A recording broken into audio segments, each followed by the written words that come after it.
Kadang-kadang nak sujud tuh ora kok muni subhana rabbiyal a'la ta napa sajadalaka wajhi wa sam'i wa basari wa mukhi wa asbi wa sya'ri wa mastaqallat bihi qadam. Jadi rambut wis disebut karena rambut kita ini juga hidup. Wong iso modot, paham kan? Iso kriting barang. Kowe iku bali lho nek sujud mergo. Nabi ku pirsa sujute napa? Rambuté. Paham ya? Tapi kita sujud itu ya Allah, meneh traweh sing ana sing 8 menit aku gak tok. Iku hakikat ngawur. Mbok gedhingi iku kiai, mbok dukung apa-apaan. Itu kita harus bangga. Dengan yang namanya sujud itu harus bangga. Sampai diistilahkan apa? Laula kaya zinatal wujudi ma toba aisi wala wujudi wala tarannam tu napa fi sholati wala ruku'i wala andekan ndak ajaranmu ya Rasulullah saya ini ndak pernah menikmati sujud dan tidak pernah nikmati ruku'. Jadi syarat saya sujud itu ora sekedar kowe metek anggota pitu mboten, harus ada tarannum, harus ada kenikmatan yang luar biasa. Karena sujud ini yang menjadikan kita nanti di surga. Sujud ini yang menjadikan kita layak masuk surga. Sujud ini pula yang menjadikan kita sah disebut umat Kanjeng Nabi Muhammad sallallahu alaihi wasallam. Ciri utama umat Nabi ora kok kemenangan politik atau kemenangan dunia mboten, tapi tarahum ruk'an sujud. Umat yang kamu lihat sebagai yang rukuk, sebagai yang sujud. Artinya apa? Kalau Nabi yang soleh diriwayatkan orang soleh, pasti riwayatnya tentang sujud, tentang rukuk. Paham ya? Bareng Nabi diriwayatno LSM sing liberal. Nabi itu tokoh yang menerima semua pihak. Diceritakan Nabi perjanjian dengan orang kafir, kerjasama dengan orang kafir. Yo kok entuk wae dalil. Untuk kondi wae. Aku kadang yo gumun aku sing wong alim ora roh iku roh iku untuk kondi. Aku yo kadang heran. Kadang takok mbek wong, niku kitab napa? Mbah Gus kula ya jarir bar. Mergo aku kitabku ya sak boto-boto kok ora roh. Kono sing kitabe cilik kok. Roh. Ini penting saya utarakan. Mulane kula teng donya, kula nggih di bojo, nggih syukur, di anak nggih syukur. Tapi aku paling syukur kok kita ditakdir napa sujud. Mergo iku yang identitas kita. Ya ayyuhalladzina amanu ruk'u wasjudu wa'budu rabbakum. Kowe nek iman tenan ciri utamane rukuk, ciri utamane sujud. Saiki mboten. Orang tuh ndak nikmati rukuk dan sujud. Bedino sholat tetap ngeluh, ora di duwe utangnya akeh. Mestinya ketika nganggap sujud itu segala-galanya, ditakdir sujud itu senengnya bukan Nabi itu nak nyifati sujud saking senengnya. Hatta takuna sajdatul wahidah khairan minad dunya wa ma fiha. Sehingga satu sujud lebih baik dari dunia dan seisinya. Coba sekarang, nanti kamu di akhirat, identitas kamu yang menjadi sah masuk surga itu hanya sujud kamu. Tapi kita sujud itu biasa wae seakan-akan ndak nikmat Allah yang luar biasa untuk duit akeh. Ini kan markai tenan. Markai tenan, entek oleh markai. Ini apa-apaan? Kan aneh, Allah mengatakan sujud itu spesial, kemudian kita nyifati sujud hal yang biasa. Aneh, berarti kamu mensifati sesuatu tidak dengan sifat yang diberikan Allah dan Rasul. Allah mensifati sujud itu luar biasa. Mulane kula nu salat iku seneng makmum. Kula nak sujud itu nikmat tenan. Ya sujud itu wis ngene iki. Mulane kula nu yakin di antara barokahnya Habib saya itu karena melanturkan beberapa syair yang itu mudawan itu dibukukan ulama-ulama dulu kayak tadi laula kaya zinatal wujudi ma toba aisi wala wujudi wala taronnam tu fi sholati wala ruku'i wala sujudi. Taronnam tuh nyanyi-nyanyi kecil, maknane ora sekedar ya tentu ndak nyanyi ngono wis dangdutan apa sujud boten, maksudnya itu menikmati. Taronnam itu kok ora iku sujud perucat gak jelas, masyaallah ya kok do urip. Kula niku heran. Itu tenang. Coba sekarang sampean lihat surat Fathah yang di akhir. Sifat umatnya Nabi itu apa coba? Tarohum ruk'an sujud. Orang-orang yang kalau kamu melihat aktivitasnya itu ruk'an, melakukan rukuk sujud. Memang kita punya ambisi politik menguasai Indonesia atau apa? Enggak apa-apa. Itu tapi setelah rukuk dan sujud. Bahkan kalaupun kita berpolitik demi supaya rukuk enggak dilarang, sujud enggak dilarang. Semua porosnya demi napa sujud. Mulane surat Iqra dimulai dan ditutup dengan wasjud waktari. Sekarang enggak. Umat Nabi ngomong fadhil sujud itu do pelo. Bo pelo bisu. Ngomong fadhil sujud wis ra iso. Padahal sujud ini yang identitas kita. Kita masuk surga itu karena sujud. Bahkan ketika kita masuk neraka, iku neraka sing rawani iku walam takulin nar atharos sujud. Neraka itu tidak berani makan bekas-bekasnya. Kayak apa kalau yang sujud itu bathuk kamu, tangan kamu, dengkul kamu, terus hati kamu, fisik kamu. Mana nak sujud? Nah cara fikih sujud itu kan sementing anggota pitu nempel. Gini ku napa al-jabhah wal yaden warukbaten wal qadamen. Berarti pitu kan bathuk sitok, pira gen telapakan loro, dengkul loro, terus apa? Delamaan sikil loro. Kemudian ulama ada mengatakan harus ma'atahamulin yasir, sedikit ditekan. Mbok ukurane nganti ngecap ora roh, pokoke niku ukurane ku ditekan apa? Sedikit. Oke. Tapi sebetulnya kalau kamu fair, itu hanya syarat cara fikih. Nah cara Kanjeng Nabi zaman sugeng nak sujud nganti gitu anen. Kulo nu cek apal. Ya Allah sajadalaka wajhi wa sam'i wa basori wa mukhi wa asmi wa sya'ri wa mastaqallat bihi qadami. Nabi nak sujud, ya Allah, jasad saya ini sujud kepada Engkau. Disebut semua. Sya'ri rambut saya, asbi sumsum saya. Sajadalaka wajhi wa sam'i karwan ya. Wa basori wa mukhi sumsum saya, wa asbi sendi-sendi saya. Wa sya'ri rambut iku nunjuk nona iso ke sujud itu total. Mulane kula suwun iku pentingnya wong soleh disejarahno wong napa soleh. Para habaib sing soleh-soleh ku nak nyejarahno nabi ku sejarah bahwa nabi itu laula kaya zinatal wujudi matoba aisi wala wujudi. Mane umpama ora didikane jenengan uripku ora ana gunane. Matoba aisi uripku ora ana gunane, ora ana enake blas. Wala wujudi wujudku ya ana gunane. Kenapa ora ana gunane? Mergo kula ora iso wala taron namtu fi sholati wala ruku'i wala sujudi. Ya, tapi kowe ora perlu alim paham koyo ngene ora perlu. Wis aku joget tok las ra apa-apa. Sing penting aja wis ra paham malah ngaram-ngaramno bid'ah. Betano. Bocah kok kecangkemane ngono. Tapi kula pastikan, tapi nanti kalau orang soleh gak diriwayatkan orang soleh, sing dilihat ya sisi-sisi yang tidak khasnya kesalian itu. Taruh saja misalnya gini, Mbak Hamid Pasuruan soleh, Mbak Mun soleh, Mbak Dola Barwani soleh, di sejarah rapati soleh, tamu nih akeh, diterima semua pihak.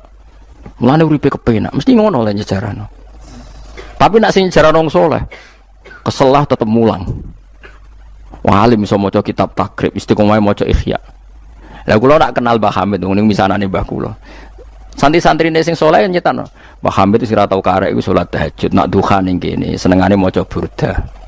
Bapak kenangannya senang dijak ning kamar dijak ngaji tafsir. Ya mesti seputar kesalehan. Diceritakno wong rapati soleh kebesaran. Tamune wae. Wong wong rono pejabat yo. Sopo wae. Pokoke top. Top ku manane tamune. Akeh bar. Lah ngono ae presiden, menteri, gubernur tamune akeh. Artis yo tamune. Akeh. Makanya kula kepengin nggih sejarahnya orang soleh itu orang soleh harus ikut ngomong biar tahu sejarah khasnya antar orang apa? Termasuk tadi nyifati Nabi itu laula kan apa ya zinatal wujudi matoba aisi wala wujudi wala taron namtu fi sholati wala ruku'i. Anakku lo Hasan tasbihah terus anakku lo sing cilik jenenge Milan niku kula kan ngapal lo sak nadzuman Imam Syafi'i. Padahal iki alit ya alhamdulillah do apal. Imam Syafi'i iku numangsa Imam Syafi'i mu ahli fikih kok sampeyan niku mboten ndekne yo ahli tasawuf ahli hakikat. Niku nadzuman sing kula kan ngapal lo niku Imam Syafi'i niku laqad mananta ala qalbi bi ma'rifatin bi annaka wahudul ala'i wal qudusi wa ma taqallabtu min naumi wa fi sinati illa wa dzikruka bainan nafsi wan nafasi.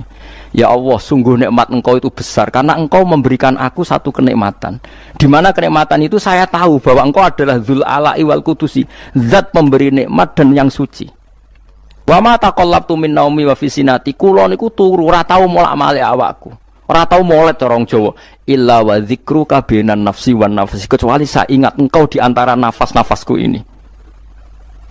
Itu orang soleh meriwayatkan kesalian. Jadi wa ma taqallabtu min naumi wa fi sinati illa wa dzikruka bainan nafsi wan nafsi.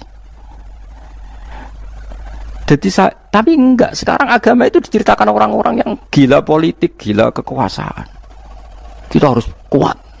Ya bagus, kita juga enggak ingin ngalami kayak Rohingya, paham ya? Makanya yang soleh-soleh pun jangan anti politik, goblok ya anti politik. Gobloknya tadi, kue misalnya ramelok politik, sing kuasa orang-orang non muslim, tong fasik terus sholat dilarang, pengajian dilarang, kacau. Lo tenan, kalau ketua partai-partai politik cara kan YouTube kalau bukan biaya no guna nih. Tapi nak kon iman ragilem bodoh ini bolak-balik. Tapi kita harus hormat biaya menjadikan Islam itu di Indonesia nggak dilarang-larang, nggak dikuyo-kuyo karena penguasanya adalah orang apa? Islam. Tapi bojo imani teman-teman bodoh ini yo bolak-balik bos watake serah lah pokoknya bongso. Makanya ini penting sekali. Makanya saya kemarin itu senang banget sampai surat Sajdah. Ngaji kita adalah ditakdir sampai surat apa? Sajdah. Di mana surat ini mengatakan innama yu'minu bi ayatinal ladzina idza dzukiru biha kharru sujada. Orang-orang mukmin sejati adalah orang ketika dibacakan ayat Allah itu langsung napa? Sujud. Tentu sujud ini bisa sujud fisik kayak kita pas sholat, termasuk bisa sujud pikiran, sujud hati, sujud macam-macam. Mulane Kanjeng Nabi kadang-kadang nak sujud ora kok mau muni subhana rabbiyal a'la ta napa sajadalaka wajhi wa sam'i wa basari wa mukhi wa asbi wa sya'ri wa mastaqallat bihi qadam. Jadi rambut wis disebut karena rambut kita ini juga hidup. Wong iso modot, paham kan? Iso kriting barang. Kowe iku bali lho nek sujud mergo. Nabi ku pirsa sujude napa? Rambuté. Paham ya? Tapi kita sujud ya Allah, meneh traweh sing ono sing 8 menit ngono. Aku gak tok. Iku hakikat ngawur. Mbok gedhingi iku kiai, mbok dukung apa-apaan. Tapi wong sing makome ngono iku nek iso iku dadi imam. Kok nate wonten cerita teng daerah kula wong saleh alim dadi imam. Imami Jumatan. Bareng sujud lali. Lho wali wong ngenteni itu lho diarani mati ra mati. Akhire muridé bidul kok. Mbah sampun. Batal sak Jumatan. Semenjak itu dia mengundurkan diri dari imam nopo. Tapi kowe kan gak ngarah sujud nganti ngono. Mulane wong nak salat iku aja nganggo makome sinten wong khawas. Lan sak kula tiang-tiang nak saleh iku ngimami yo nganggo makom sing adna. Dindekno makome. Lah engko nak pas bengi-bengi tahajud nganggo makom kelas A. Sekali salat iku wis lali. Masyhur. Sampe tak critani salate Kanjeng Kanjeng Nabi nak sholat tu Aisyah turun ning ngarepe. Ya matang-matang ngono ning ngarepe. Ayo Aisyah. Mulai bolak-balik matur, Nabi ku ora digon sholat kowe iku ora. Nek kowe kan digon sholat tapi ora tau sholat. Nabi ku sing digon sholat ya nggon turu niku nggon sare ku digon sholat. Aisyah ya sare teng mriku. Masyhur riwayat hadis iki kok. Jare Aisyah. Oh Nabi nak ngadeg suwe tak sembujuk sikilku tak jelonjorno. Mergo Nabi nak sujud apa nak ngadeg iku. Minimal 200 ayat. Kulhu mau pirang ayat? Atau saya ngono cek nangis. Fama marra min ayati adzabin illa sta'adza minhu wala marra bi ayati maghfiratin illa astaghfar wa ma marra bi ayati tasbihin illa sabbaha wala bi ayati tahmidin illa hamada wala bi ayati takbirin illa kabbara. Setiap lewat ayat tasbih dia baca tasbih. Setiap lewat ayat istighfar dia membaca. Jadi misalnya subbihisma rabbikal a'la subhanallah subhanaka ya Allah. Mau pas maca ayat intu azibhum fa inna ibadu ya Allah lakal hamdu wa lakal mulku ya Allah wa ma'fuan nangis. Dadi Aisyah ngerti paling suwe tak sodoro sikilku. Barang kok ape sujud lagi sikilku tak tarik, tak pengkeretno. Mulane jare ka'annahu lam ya'rifna qat. Nabi itu ketika ndak salat itu teman kita. Tapi nek wis salat seakan-akan ndak kenal kita. Sampai sahabat itu udah bingung, Nabi be salat ning masjid. Sahabat nyun sewu sing sok kenal sok parek. Nabi itu ya talawan, wajahnya rubah kabeh. Karena hulam ya'rif Nabi itu tidak kenal kita kalau mau salat. Saking haibahnya mau sowan Allah Subhanahu wa taala. Tapi setelah salat baru Nabi happy. Dan Nabi itu rindu salat. Masyhur itu Nabi kalau banyak masalah itu sampai takok-takok Aisyah. Ya Aisyah Bilal kok gak rene-rene. Maksudnya qomat atau azan. Ketika Bilal teko, sopan ya Bilal, arifna bis salat, arifna bis salat. Masyhur. Arif ngeke istirahat sira Bilal nak ing kita bis salat. Ayo Bilal aku nang istirahat no nganggo salat. Dadi Nabi yang roh donya sumpek. Iku istirahate iku salat. Mulan sebut wa qurratu aini fis salat. Tenange atiku. Lah kok terus di umat ayame di dhuwit iki umat apa? Ya umat sing kumat. Ya siku jawabane. Umat sing kumat. Lah ya meskipun kira iso nglakoni tapi tak critakno nek ke wong saleh iku disejarahno wong saleh ben ijek sambung. Dan saiki Rasulullah itu sayyidus sholihin. Sayyidus Sholihin sing diceritakno Quran sifate umate iku tarahum ruk'an sujud. Saiki umate sifate tarahum yatlubunal mal wa yatlubuna kadza wa kadza yatlubunal jah wa riyasah. Jadi sok ben cara umpama Quran kok iso dikarang sifatemu ora tarahum ruk'an sujud. Sifat umate ngalor ngidul golek duit. Kuwi seneng disifati ngono. Gak seneng. Dan kula suwun ngaji surat sajdah niki kula umpama pantes nuntut Pak Rumanto tak nyembelih sapi. Mergo syukuran surat napa sujud. Tapi kok kowe syukur perkara mangan sapi ku ya elek. Mulane ra usah. Wong ngaji kok syukur perkara nyembelih apa? Sapi. Mulane ra usah. Kula nu khatam Kyai Kampe disyukuri. Nganti saiki ora disyukuri.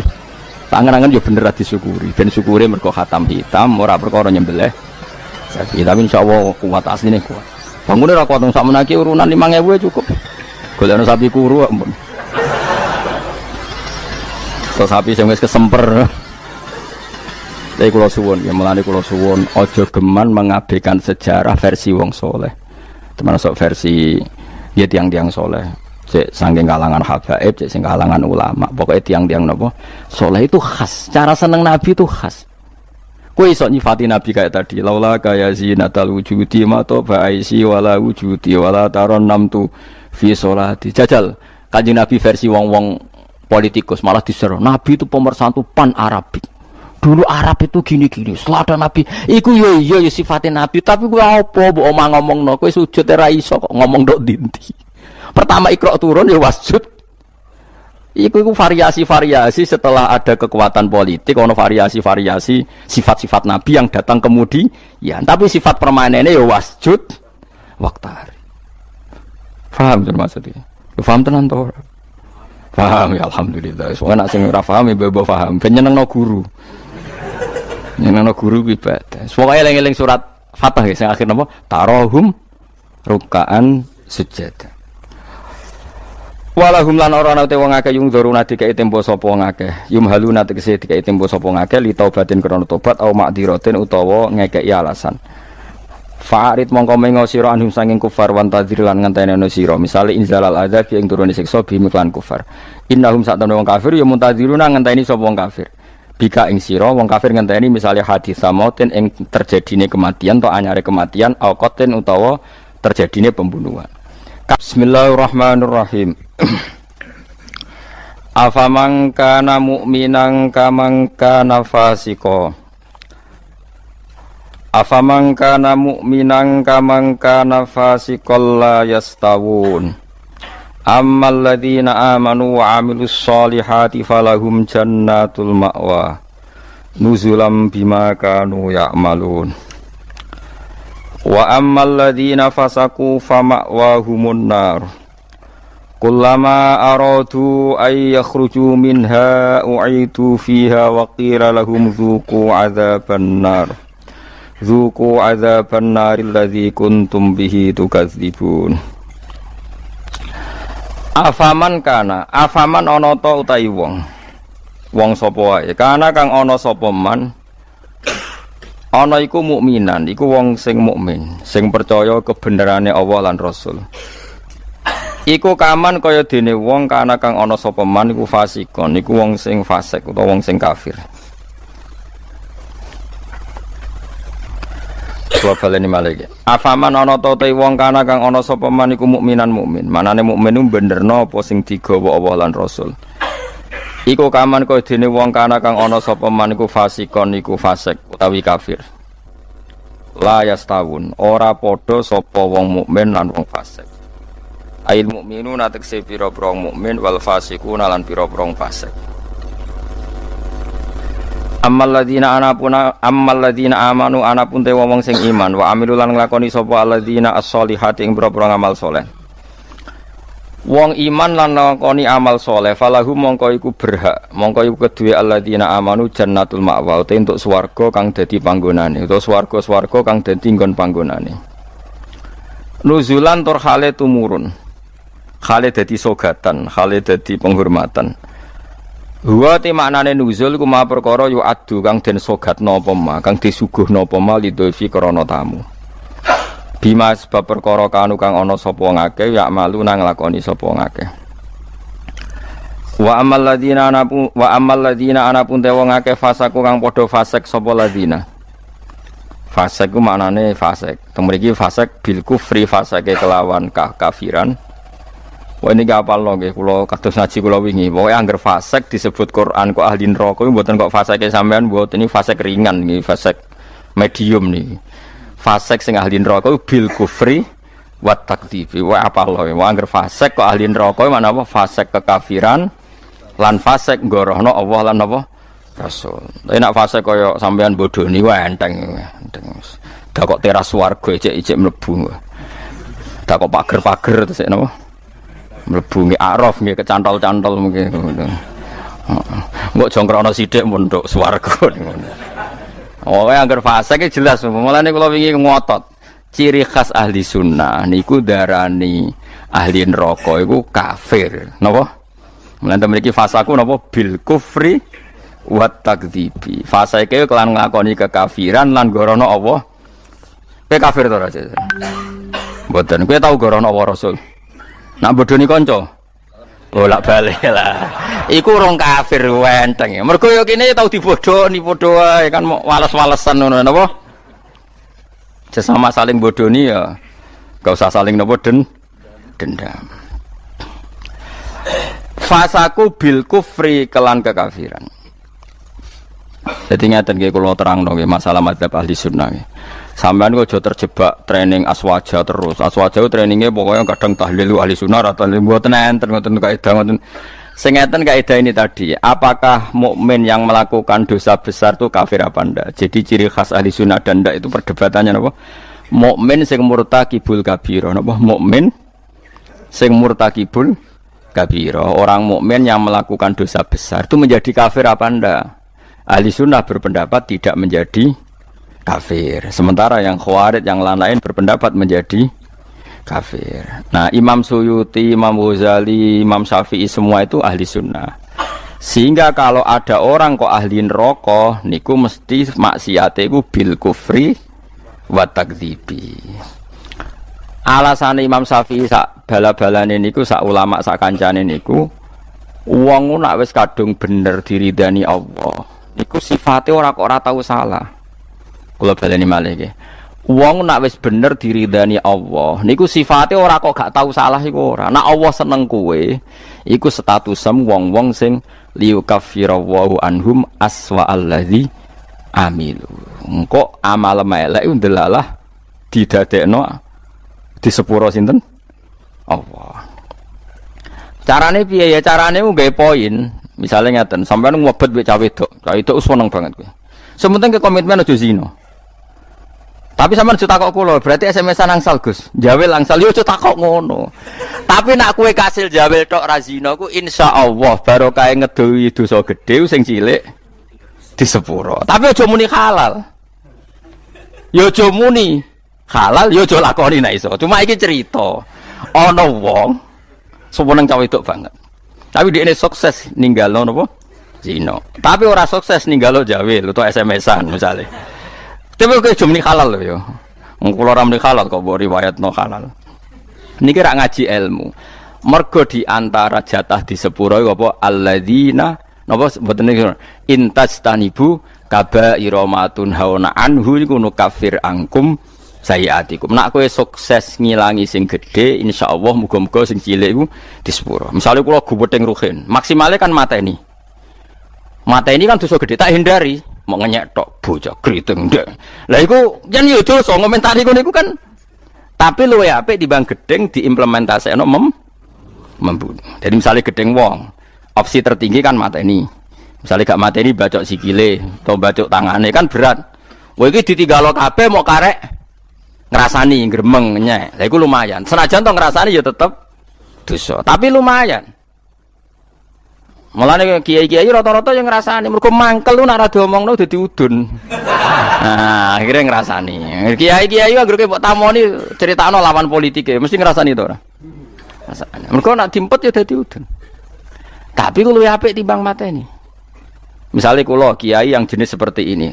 Roh metode wong seneng Quran lewat konser, lewat MTQ mesti ngritik. Bar wanita ora seneng nek ono MTQ dikritik. Ya ngrasani, tapi apik niate. Lah kok sing seneng MTQ ya ngrasani kiai-kiai sing kaya kula. Wah, wong kok gak gelem siar. Quran niku buta siar, wong Islam buta siar. Ya sak muni-munine lho pokoke. Ikan ya rasan-rasanan.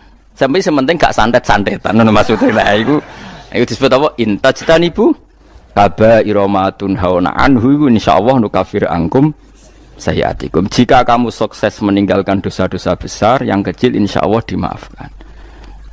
Ini penting saya aturkan. Nah, kalau orang baik itu syaratnya tidak pernah dosa, berarti sekali dosa dia jadi kafir. Ini masalah bagi ahli sunnah. Nah, ini penting kalau atur. Mergo ceritane ngeten nggih, wong nak bakate saleh, mabuke nang masjid. Bodoni yo santri, mergo dekne ora duwe kanca geng. Akhire korbane yo santri. Mergo dekne bodoni wong liya, wong abangan, preman ora kenal. Sing dikenali santri. Akhire korban bodoni yo. Ya kula kiai bodoni wong ya bolak-balik. Tapi kula ora tau sambat, pancen jatahe mun kadang-kadang kebodhon ya jatah. Sampeyan kula critani, zaman Nabi ana wong jenenge Abdullah. Niki hadis sahih teng Bukhari wonten, teng pundi-pundi wonten. Wa kana yulaqabu khimaron. Ndek niku sampe nak ngundang kanca-kancane niku khimar. Wa kana yudhiku Rasulullah wa kasiron. Ndek niku senengane guyokno Kanjeng Nabi. Kanjeng Nabi orang yang sering serius iku mergo mimpin perang macam-macam nak roh dolah iki guyu. Kancane ra ngundang dolah tapi napa? Iku nak mabuk ini masjid Kanjeng Nabi. Mboten trimo masjid mriki mboten. Masjid Kanjeng Nabi. Ngefly.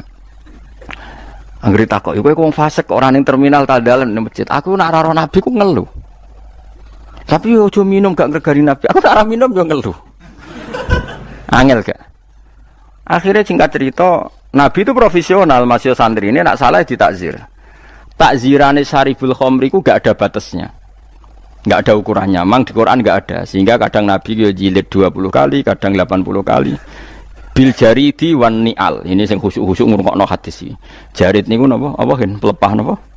Kurma wan ni'al ku sandal. Dadi ana sahabat sing saleh-saleh iku ditabuki mbek sandal, kadang ambek. Tapi bariku ya ngono meneh. Nganti sing jilid ku bosen. Jadi cara ning Aceh polisi syariate nganti napa? Bosen. Singkat cerita ada sahabat yang ngomentari begini.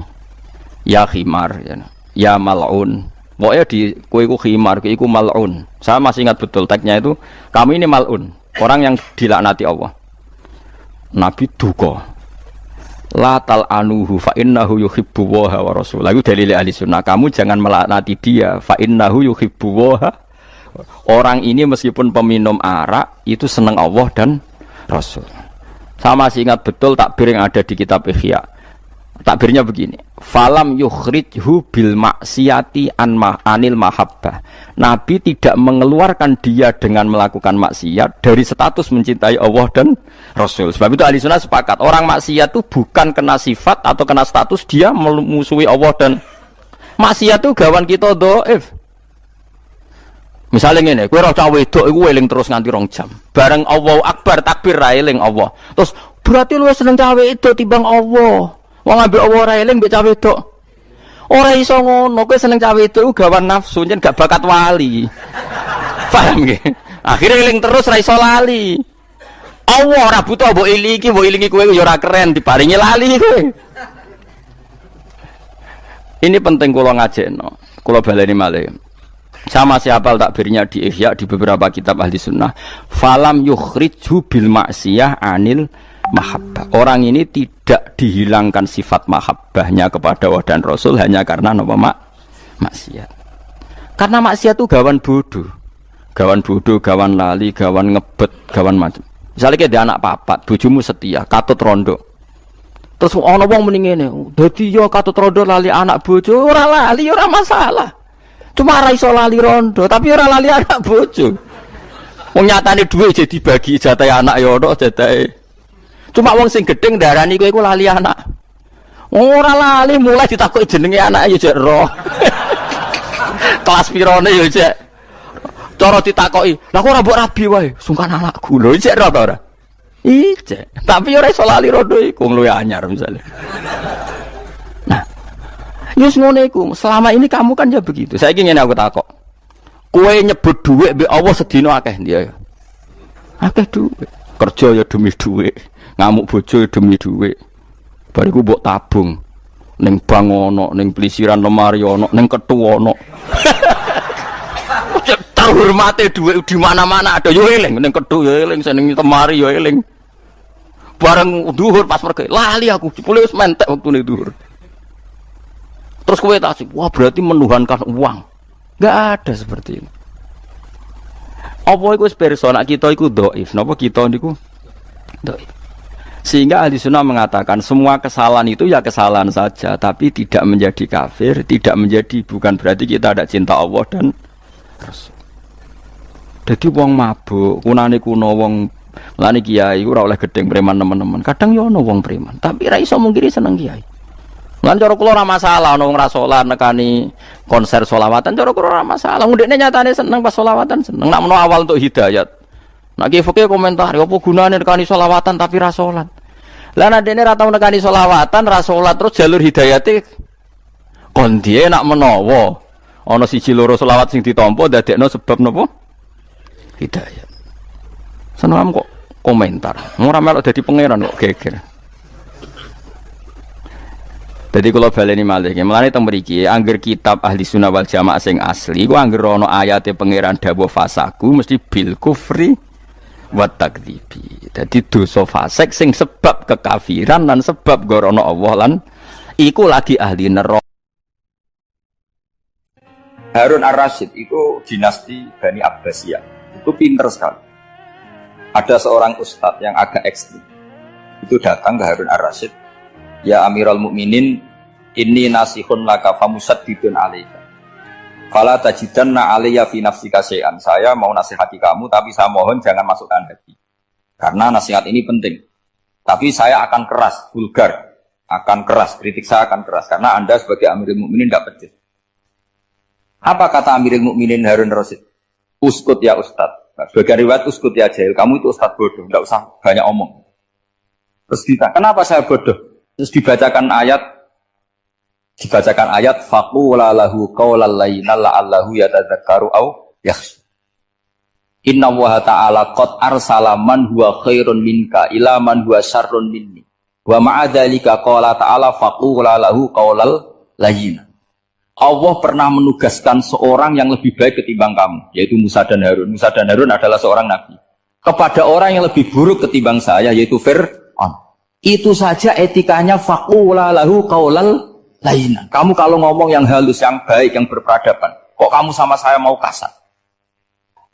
Akhirnya ustadznya ternyata pinter kamu, ya pinter aku.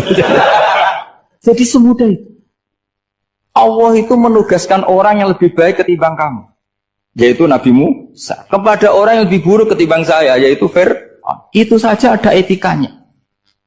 Kok kamu sama saya mau tambah etika? Mau main kasar hanya karena kamu merasa nasihat Anda benar? Jadi gampang sekali memahami Quran. Tapi lagi-lagi memang bagi ahlinya. Tapi ini saya bantu supaya sampean jadi ahli apa? Quran. Ada sekian problem dalam memahami Quran, terutama kalau lewat terjemah. Problem itu bisa gawat betul, bukan gawat-gawatan tapi gawat betul. Misalnya ada ayat begini dan terjemahnya pasti begini. Fa'ainama tuwallu fathamma wajhullah. Kamu menghadap mana saja, di arah manapun, di sana ada ridhonya. Itu kalau hanya pakai terjemah, tentu menjadikan kita sholat bisa menghadap ke timur, ke barat, ke utara, dan ke apa? Selatan. Saya cerita sedikit tentang asbabun nuzul. Memang tema sekarang tentang asbabun nuzul. Dulu Rasulullah SAW ketika di Mekah itu sholat menghadap Ka'bah. Tapi setelah pindah di Madinah, di mana Madinah itu ada komunitas Yahudi dan Nasrani, Rasulullah itu menghadap ke Baitul Maqdis. Kira-kira 16 bulan, 16 sampai 17 bulan. Semua riwayat itu kisarannya hanya 16 sampai berapa? 17 bulan. Sehingga orang Yahudi itu bilang begini, Muhammad ini baiklah, meskipun dia membawa agama baru, tapi kiblatnya masih ikut kita, masih baik kan. Setelah 16 bulan, Nabi diperintahkan Allah untuk menghadap ke Ka'bah. Awal liwajaka syatrul masjidil haram. Maka orang Yahudi itu berontak. Berontaknya adalah kiblat mereka ditinggalkan. Cara berpikir orang Yahudi itu kiblat mereka ditinggal. Sehingga mereka bilang mawallahum an qiblatihim allati kanu 'alaiha. Apa yang menjadikan umat Islam berpaling dari kiblat Baitul Maqdis. Kemudian mereka provokatif betul. Ini perlu diperjelas. Provokatif. Bilang begini, "Inna Muhammadan tahayyara fi din." Muhammad ini bingung dalam beragama. Sehingga habis ngomong A ngomong B, habis kiblat Ka'bah, kiblat Baitul Maqdis. Sehingga dalam banyak tarikh disebutkan peristiwa kiblat itu terbanyak melahirkan orang murtad, orang yang keluar dari Islam gara-gara provokasi orang Yahudi. Muhammad tahayyara fi dini, Muhammad tuh bingung dalam menentukan pilihan apa beragama. Kemudian walhasil singkat cerita akhirnya Nabi itu madhep Ka'bah. Apa yang terjadi mukjizat itu adalah bahwa agama ini agama yang mewakili semua agama sebelumnya yang masih orisinil, yaitu Nabi akhirnya berargumentasi Ka'bah adalah kiblat yang asli, yang lebih tua. Terus mereka tanya buktinya apa? Dijawab oleh Quran, fihi ayatum bayyinatum maqamu apa? Ibrahim. Ka'bah bukti tertua adalah di situ ada makam Ibrahim. Makam itu jejak kaki. Ya kalau bahasa Indonesia makam itu kuburan. Kalau dalam bahasa Arab makam itu jejak apa? Jejak kaki. Sehingga diketahui oleh sejarah dibuktikan di situ ada jejak kaki siapa? Nabi Ibrahim. Sementara nisbatnya Baitul Maqdis itu adalah kepada Nabi Musa dan Nabi Harun. Yang ini adalah turunan dari Nabi siapa? Ibrahim. Hikmahnya apa? Begini, sebagai bukti bahwa Baitul Maqdis pernah menjadi poros Islam atau poros Tauhid, maka Nabi Muhammad pernah disuruh menghadap ke Baitul Maqdis. Buat inget-ingetan kalau ini pernah menjadi poros apa? Tahu? Tapi tetap tua-tuaan masih tua apa? Nah, kenapa tua Ka'bah tadi? Karena Ibrahim adalah Abul Anbiya, bapak dari para. Dan di situ ada jejak kakinya. Fihi ayatum bayyinatum maqam. Bukti itu belum cukup. Dibuktikan lagi bahwa Ismail kecil itu hidupnya di Ka'bah. Kita tahu sa'i baina Safa wal Marwah adalah karena Siti Hajar sedang mencari apa? Jadi ada bukti sekian, bukti empirik bahwa Ibrahim itu kiblatnya itu Ka'bah, bukan Baitul. Sehingga ada kata-kata fihi ayatum bayyinatum maqamu Ibrahim. Nah, tanpa ngerti asbabun nuzul, kamu akan mengartikan fa'ina ma tuwallu fasamma wajhu itu salah. Karena di situ kamu menghadap mana saja, maka di situ ada ridhonya Allah.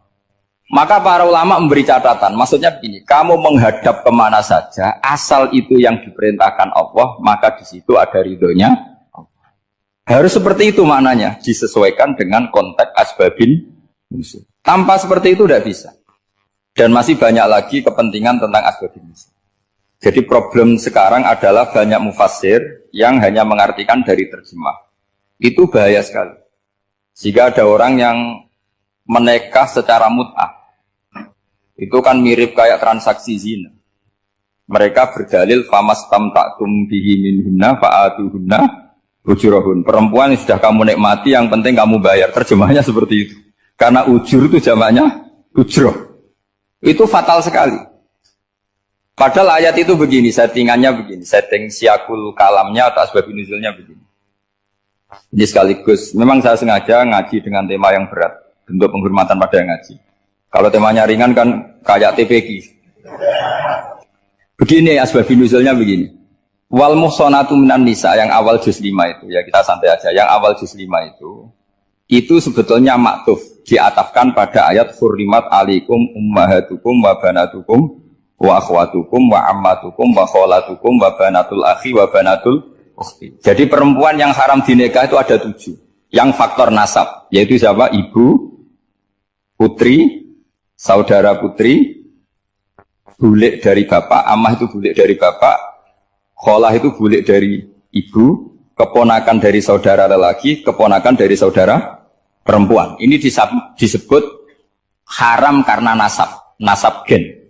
Kalau orang Jawa bilang hanya 4 karena ngitungnya bulik baik dari bapak maupun ibu. Kalau orang Jawa bilang kan bulik terus keponakan dihitung 1. Padahal ada keponakan dari saudara lelaki, ada keponakan dari saudara apa?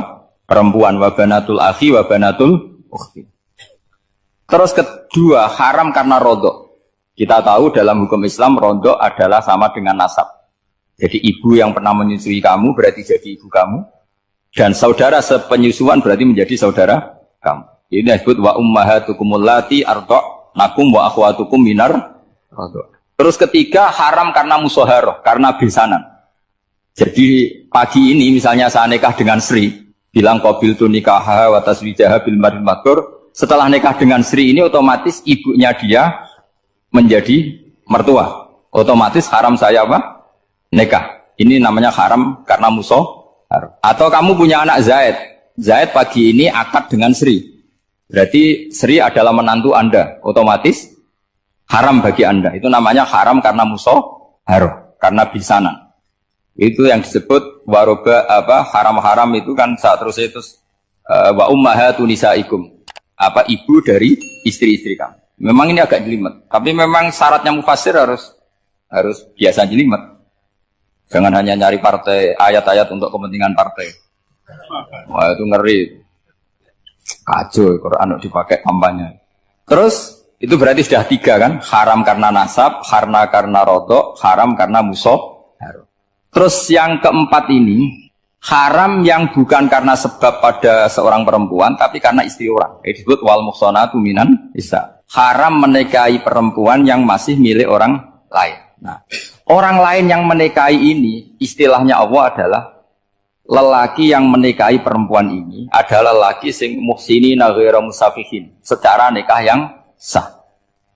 Nah, nikah yang sah itu begini dalam hukum fikih Islam. Saya nikah dengan Sri, kalau hanya akad, itu saya wajib bayar mahar hanya separuh. Jadi kalau saya janji bayar 1 miliar, berarti wajib bayar berapa? 500 juta. Kalau janjinya 100 juta, hanya bayar 50 juta. Itu yang wajib bil akdi. Nanti wajib sepenuhnya nunggu bil jima. Kalau sudah hubungan intim, baru wajib 100%. Jadi kalau ada di Jawa, nikah dengan seperangkat alat sholat, itu yang atasannya tok, itu wajib karena akad. Nanti bawahnya nunggu setelah hubungan intim. Nah, ini hukum Quran, bukan hukum saya. Makanya kan wa in talaqtumuhunna min qabli an tamassuhunna, terus fanis huma faradtum, hanya wajib bayar setengah. Nah perempuan yang sudah diajak hubungan intim itu kata Allah fa'atuhunna ujurahun, maka wajib kamu bayar Jadi ayat itu tentang perempuan yang sudah dinikah, kita harus bayar berapa? Harus bayar penuh. Ini penting saya utarakan. Nah, problem kita sebagai orang Indonesia, ini juga problem Pak On, problem semua kiai. Mahar di Indonesia itu nggak bisa dibahas di Quran. Karena keterlaluan, kecilnya itu keterlaluan. Saya ini kan kiai, sering ngakatkan tuh sampai bosan, seperangkat alat sholat itu ngawur sekali. Ini mbak-mbak harus nggak mau gitu.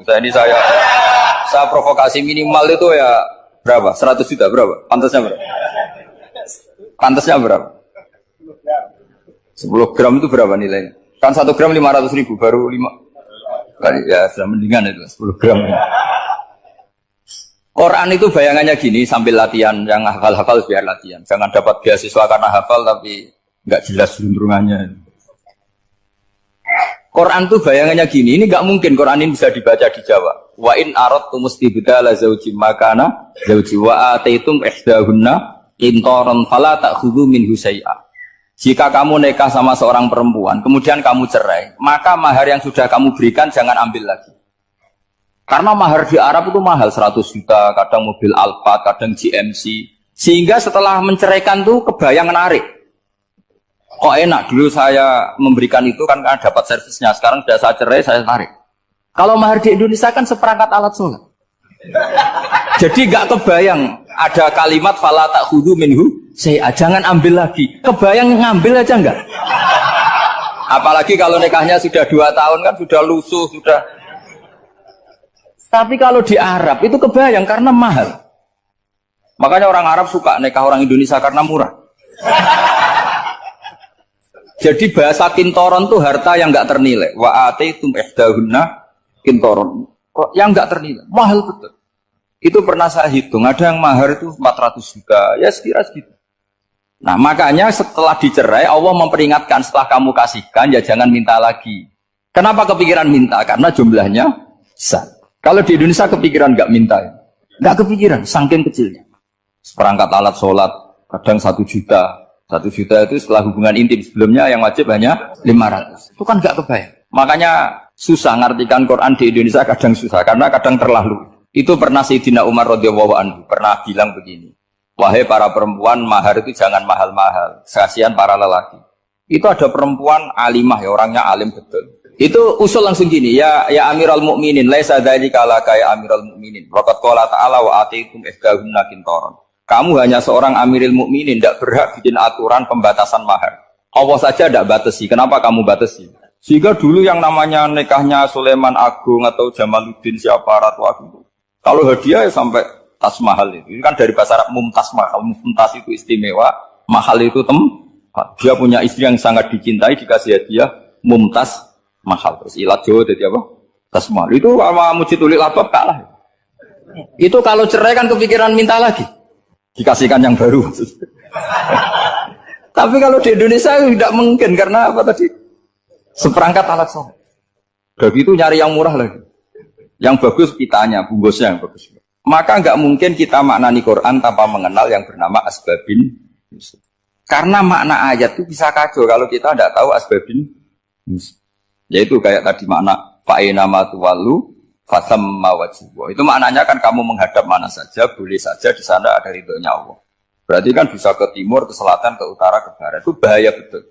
Sehingga kata ulama harus mengkaji asbabin. Supaya porsi ayat ini sampai semana jauhnya itu kita tahu. Tanpa tahu itu tidak bisa. Begitu juga menyangkut kiblat.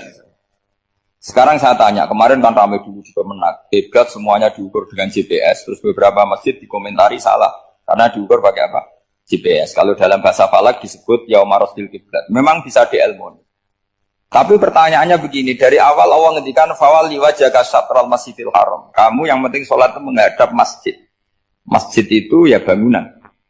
Sehingga kata Ibnu Abbas yang diriwayatkan banyak ulama mengatakan Al-Ka'bah kiblatun li ahlil masjid wal masjid kiblatun li ahlil haram wal haram kiblatun li ahlil masyriq wal maghrib. Jadi kalau orang di dalam masjid kiblatnya harus Ka'bah. Di luar masjid kiblatnya asal bangunan Masjid Haram. Tapi di luar sini kayak di Indonesia boleh semua tanah. Kenapa begitu? Kata Ibnu Abbas karena Quran turun bilisanin Arabiyyin mubin. Jadi kalau orang Jogja kalau mau ke Jakarta arahnya kemana? Barat. Itu sebetulnya ketika Anda ke barat itu persis Jakarta apa bisa saja pasnya itu Pangandaran. Tapi orang itu akan bilang kalau ke barat ya ke Jakarta. Meskipun presisi Anda tepatnya di Pangandaran. Nah kiblat seperti itu, asal orang menghadap ke barat itu orang sudah bilang ke kiblat. Nggak usah sedetail misalnya harus pas Ka'bah. Saya pernah debat sama tim ahli Kemenang. Nggak bisa Gus, sekarang ada GPS harus tepat Ka'bah. Terus saya bilang gini, kalau teori Anda benar, berarti semua masjid luasnya maksimal 16 meter. Ka'bah itu luasnya hanya 16 meter. Berarti Masjid Ulil Albab yang pojok sana sama pojok sana, kira-kira itu ya sudah tidak kena Ka'bah. Kalau harus tepat, Ka'bah itu kan diameternya hanya 16. 16 sampai 18 kalau nggak salah.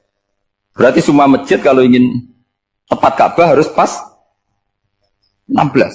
Kalau terlalu luas pilihannya harus cekung. Kan jadi aneh.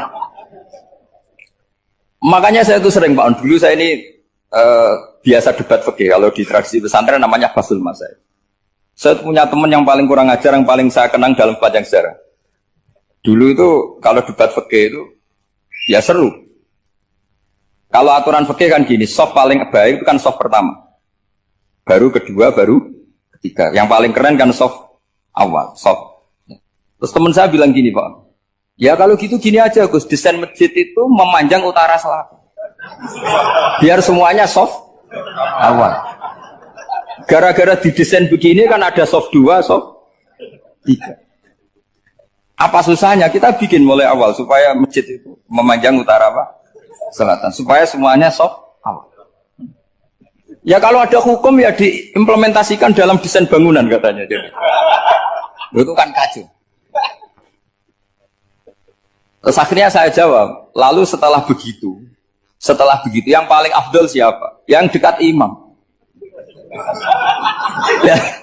Ya sudah, bikin cekung saja kalau gitu. Artinya gini ya, beragama itu yang sehat. Jadi beragama itu berdasar riwayat. Berdasar riwayat, pernah ada ulama yang hitung. Madinah menghadap Ka'bah itu ya tidak pas. Pernah dihitung pakai GPS. Kiblat Madinah ke Ka'bah itu ya tidak pas. Tidak seperti yang pernah dianjurkan Kemenak. Karena apa? Agama ini ngikuti bilisanin Arabiyyin mungkin. Seperti jenengan gini. Semua ini istilahnya apa? Menghadap Gus Bah. Padahal ada yang agak sana, agak sana. Semuanya ngaji sama siapa Gus? Ya sudah. Istilahnya bertatap muka. Memangnya kita benturan. Ini bahasa. Jadi seperti ini semua namanya apa? Berhadap. Padahal ada yang agak samping, agak samping. Ka'bah juga gitu. Sebenarnya tidak se-ekstrim yang dibayangkan orang-orang. Cuma kalau bisa tepat, ya kita harus tepat. Tapi tetap saja tidak perlu 16 apa? Meter. Nah, fa'aina ma tuwallu fatamma wajhuhu itu artinya menghadap. Menghadap itu menghadap arah. Makanya Allah tidak dawuh fawalli wajhaka nahwal Ka'bah tapi fawalli wajhaka syatrul Masjidil Haram. Jadi ini penting saya utarakan supaya kita familiar dengan istilah-istilah Quran. Istilah Quran itu gampang sebenarnya. Kalau kita kaji itu gampang. Problem kita tidak pernah mengkaji. Jadi semuanya asing. Kalau kita mengkaji itu gampang sekali. Saya punya sekian cerita betapa pentingnya mengkaji Quran. Harun ar-Rasyid itu dinasti Bani Abbasiyah. Itu pinter sekali. Ada seorang ustadz yang agak ekstrim. Itu datang ke Harun ar-Rasyid. Ya Amirul Mukminin, inni nasihun laka famusaddidun alaika. Fala tajidanna alayya fi nafsika syai'an. Saya mau nasihati kamu tapi saya mohon jangan masukkan hati. Karena nasihat ini penting. Tapi saya akan keras, vulgar, akan keras, kritik saya akan keras karena Anda sebagai Amirul Mukminin tidak pedes. Apa kata Amirul Mukminin Harun ar-Rasyid? Uskut ya Ustadz. Sebagai riwayat uskut ya jahil. Kamu itu Ustadz bodoh, tidak usah banyak omong. Terus ditanya, kenapa saya bodoh? Terus dibacakan ayat faqula lahu qaulal layyina la'allahu yatadzakkaru aw yakhsha. Inna Allaha ta'ala qad arsala man huwa khairun minka ila man huwa syarrun minni. Wa ma'a dzalika qala ta'ala faqula lahu qaulal layyina. Allah pernah menugaskan seorang yang lebih baik ketimbang kamu, yaitu Musa dan Harun. Musa dan Harun adalah seorang nabi. Kepada orang yang lebih buruk ketimbang saya, yaitu Fir'aun. Itu saja etikanya faqula lahu qaulal layyina. Kamu kalau ngomong yang halus, yang baik, yang berperadaban, kok kamu sama saya mau kasar? Akhirnya ustadznya ternyata pinter kamu, yes pinter aku. Jadi semudah itu. Allah itu menugaskan orang yang lebih baik ketimbang kamu, yaitu Nabi Musa. Kepada orang yang lebih buruk ketimbang saya, yaitu Fir'aun. Itu saja ada etikanya. Kok kamu sama saya mau tambah etika? Mau main kasar hanya karena kamu merasa nasihat Anda benar? Jadi gampang sekali memahami Quran. Tapi lagi-lagi memang bagi ahlinya. Tapi ini saya bantu supaya sampean jadi ahli apa? Quran. Meskipun ngajinya sebulan sekali. Sudah sebulan sekali tidak punya kitabnya. Sudah. Jadi ulama dulu kalau belajar Quran itu gampang. Saya berkali-kali cerita. Yang kitab saya baca di rektorat namanya Syajaratul Ma'arif. Itu kalau cerita bikin judul itu enak sekali. Babuna fil ibad bikullil bilad. Bab seseorang di mana saja hidupnya harus bermanfaat. Terus dalilnya itu hanya mengutip makalahnya Nabi Isa, wa ja'alani mubarakan ainama kuntu. Ciri utama seorang nabi apa? Saya di mana-mana adanya berkahi orang lain. Jadi berkah bagi orang lain. Maksudnya tidak jadi problem bagi orang lain. Artinya kamu hidup entah di Jogja seperti Pak Ono orang Jember, saya orang Kembang. Hidup di Jogja manfaat, di Jember ya manfaat, di mana-mana. Saya pernah di Korea seminggu ya manfaat. Saudara kita TKI yang di Korea ya manfaat, di sana bikin masjid, bikin apa. Karena ngendikane Allah menceritakan Nabi Isa siapa? Wa ja'alani mubarakan ainama kuntu. Saya adalah orang yang di mana-mana berkah. Artinya manusia eksistensinya harus seperti itu, hidup di mana saja. Gampang sekali memahami. Pernah Imam Syafi'i ditanya, kalau kamu nggak kehilangan air atau nggak ada air di satu daerah, cari-cari dulu sampai nggak ketemu. Setelah nggak ketemu air, baru kamu boleh tayam. Imam Syafi'i ditanya, apa dalilnya harus mencari dulu? Kalau nggak ada air ya langsung tayamum saja. Kenapa harus nyari-nyari dulu? Jawabnya Imam Syafi'i itu gampang sekali. Qala ta'ala falam tajidu ma'an. Kemudian kamu tidak menemukan air. Di mana-mana tidak menemukan setelah mencari. Kalau belum mencari namanya tidak tahu.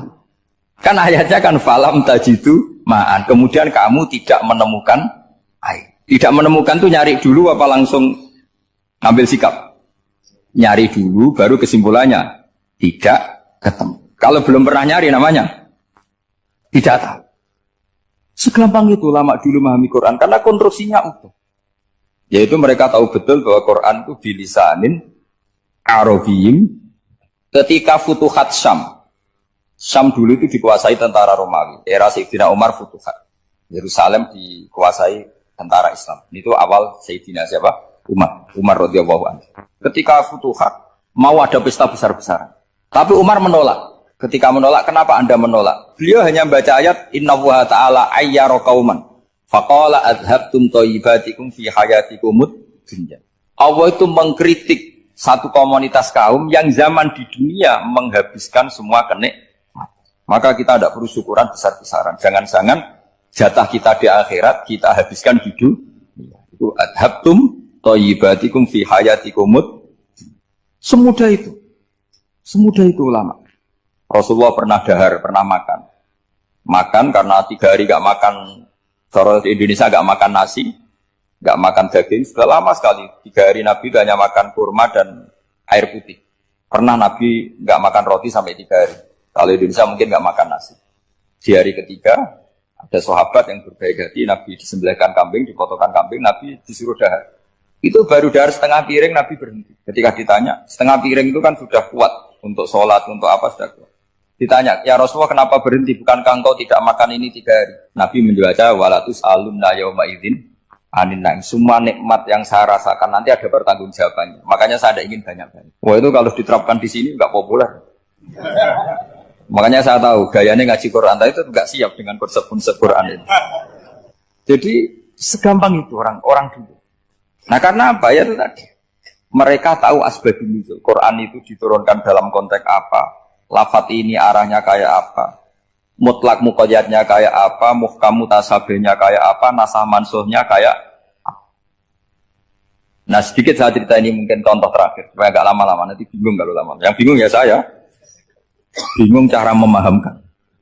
Jadi kalau guru itu kan bingung cara memahamkan. Kalau murid bingung cara memahami. Gak tahu tingkat kebingungannya sama. Kalau guru itu bingung cara memahamkan. Kalau murid bingung cara. Jadi ini pertemuan 2 kelompok bingung. Yang satu bingung cara memahamkan. Yang satu bingung cara. Kalau orang ekstremis bingung cara merusak suasana. Itu gak benar itu. Ada loh. Rasulullah itu nabi. Itu paling pusing yang ngadepi orang-orang yang ekstrem. Karena apa? Cara berpikir itu lompatannya itu enggak tertib. Jadi nabi itu cara berpikir itu kecerdasan nubuah. Sementara orang ekstrem cara berpikir itu kecerdasan nafsu. Bukan kecerdasan manusia. Kalau manusia masih baik nafsu. Misalnya begini, kalau dalam tradisi nubuah itu. Saya dengan Pak Anu berteman lama. Mulai tahun 2000 berapa. Itu kalau Pak Anu bertamu ke saya, harusnya tidak usah tak kasih makan. Karena sudah dekat. Tapi kalau kenalan baru itu dikasih makan, disangoni. Jadi Nabi itu perilakunya agak unik. Akhirnya ada orang yang cara berpikir itu dangkal. Ya Rasulullah ini tidak fair. Yang iman lama tidak diservis, yang iman baru diservis. Cara berpikir Nabi begini. Seorang Ansor itu kan sering memberi Nabi. Perjuangannya Nabi ditopang orang apa? Ansor. Donatur lah, kira-kira orang Ansor itu donatur. Donatur itu keren. Karena donatur itu artinya al-yadul ulya khairum minal yadis. Sehingga ketika Nabi sudah menguasai negara, menguasai Mekah Medina, sudah futuhan, itu orang Ansor tetap gak diservis. Yang diservis Nabi itu orang-orang baru masuk Islam, disebut wal mu'allafati qulubuhum atau Islam mu'allaf. Ada 1-2 orang yang protes, tentu yang gak pinter. Bukan protes pasti tidak pinter. Wong iskal-iskalnya sendiri, otaknya gak sampai-sampainya sendiri, orang lain disuruh jawab. Makanya di sini tidak ada tanya jawab. Nanti iskal-iskal kamu sendiri, bingung-bingung kamu sendiri, saya disuruh jawab. Berarti Gus Pak gak mau ditanya. Ya memang gak mau karena tadi jawab sendiri aja. Nanti pinter sendiri. Kapan-kapan pinter sendiri. Akhirnya tanya begini, cara tanya gini. Ya Rasulullah, ini gak fair. Orang sudah Islam lama setelah negara terbuka milik Anda, setelah kita menang, setelah kita menguasai negara, tidak kamu servis. Sementara yang baru Islam kamu. Nabi itu bertanya senyum-senyum, rileks saja. Lama-lama tambah ekstrim pertanyaan. Kata Umar, ya Rasulullah saya beri izin untuk membunuh orang ini. Umar itu pikirannya karena mangkel lo Nabi. Nabi jangan. Kalau kamu bunuh, nanti apa kata orang banyak? Inna Muhammad dan yaqtul ashabah. Dikira Muhammad membunuh sahabatnya sendiri. Nabi masih mendengar. Komplainnya masih dengar. Lama-lama Nabi memberi penjelasan. Kamu ini orang Ansor. Kamu biasa memberi saya, memberi dana perjuangan. Memberi itu hebat.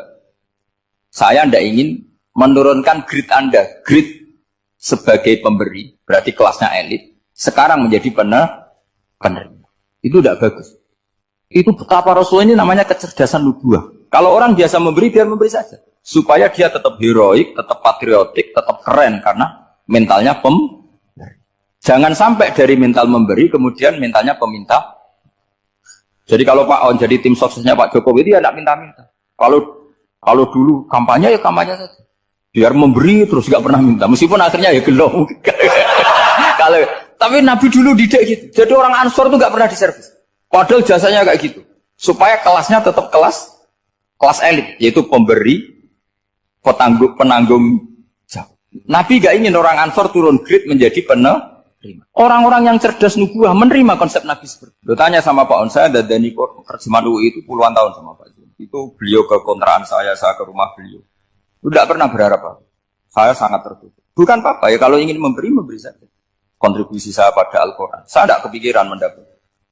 Supaya heroik. Tapi orang-orang yang cerdas amatir tadi, ini nggak fair. Wong yang memberi lama kok dapat servis sedih. Nah, sekarang itu problem zaman akhir sudah mulai seperti itu. Nah, orang ini namanya Dzul Khuwaisirah. Ini yang nanti punya anak turun Khawarij. Khawarij itu orang yang ibadahnya hebat, tapi cara berpikir dengan buah salah.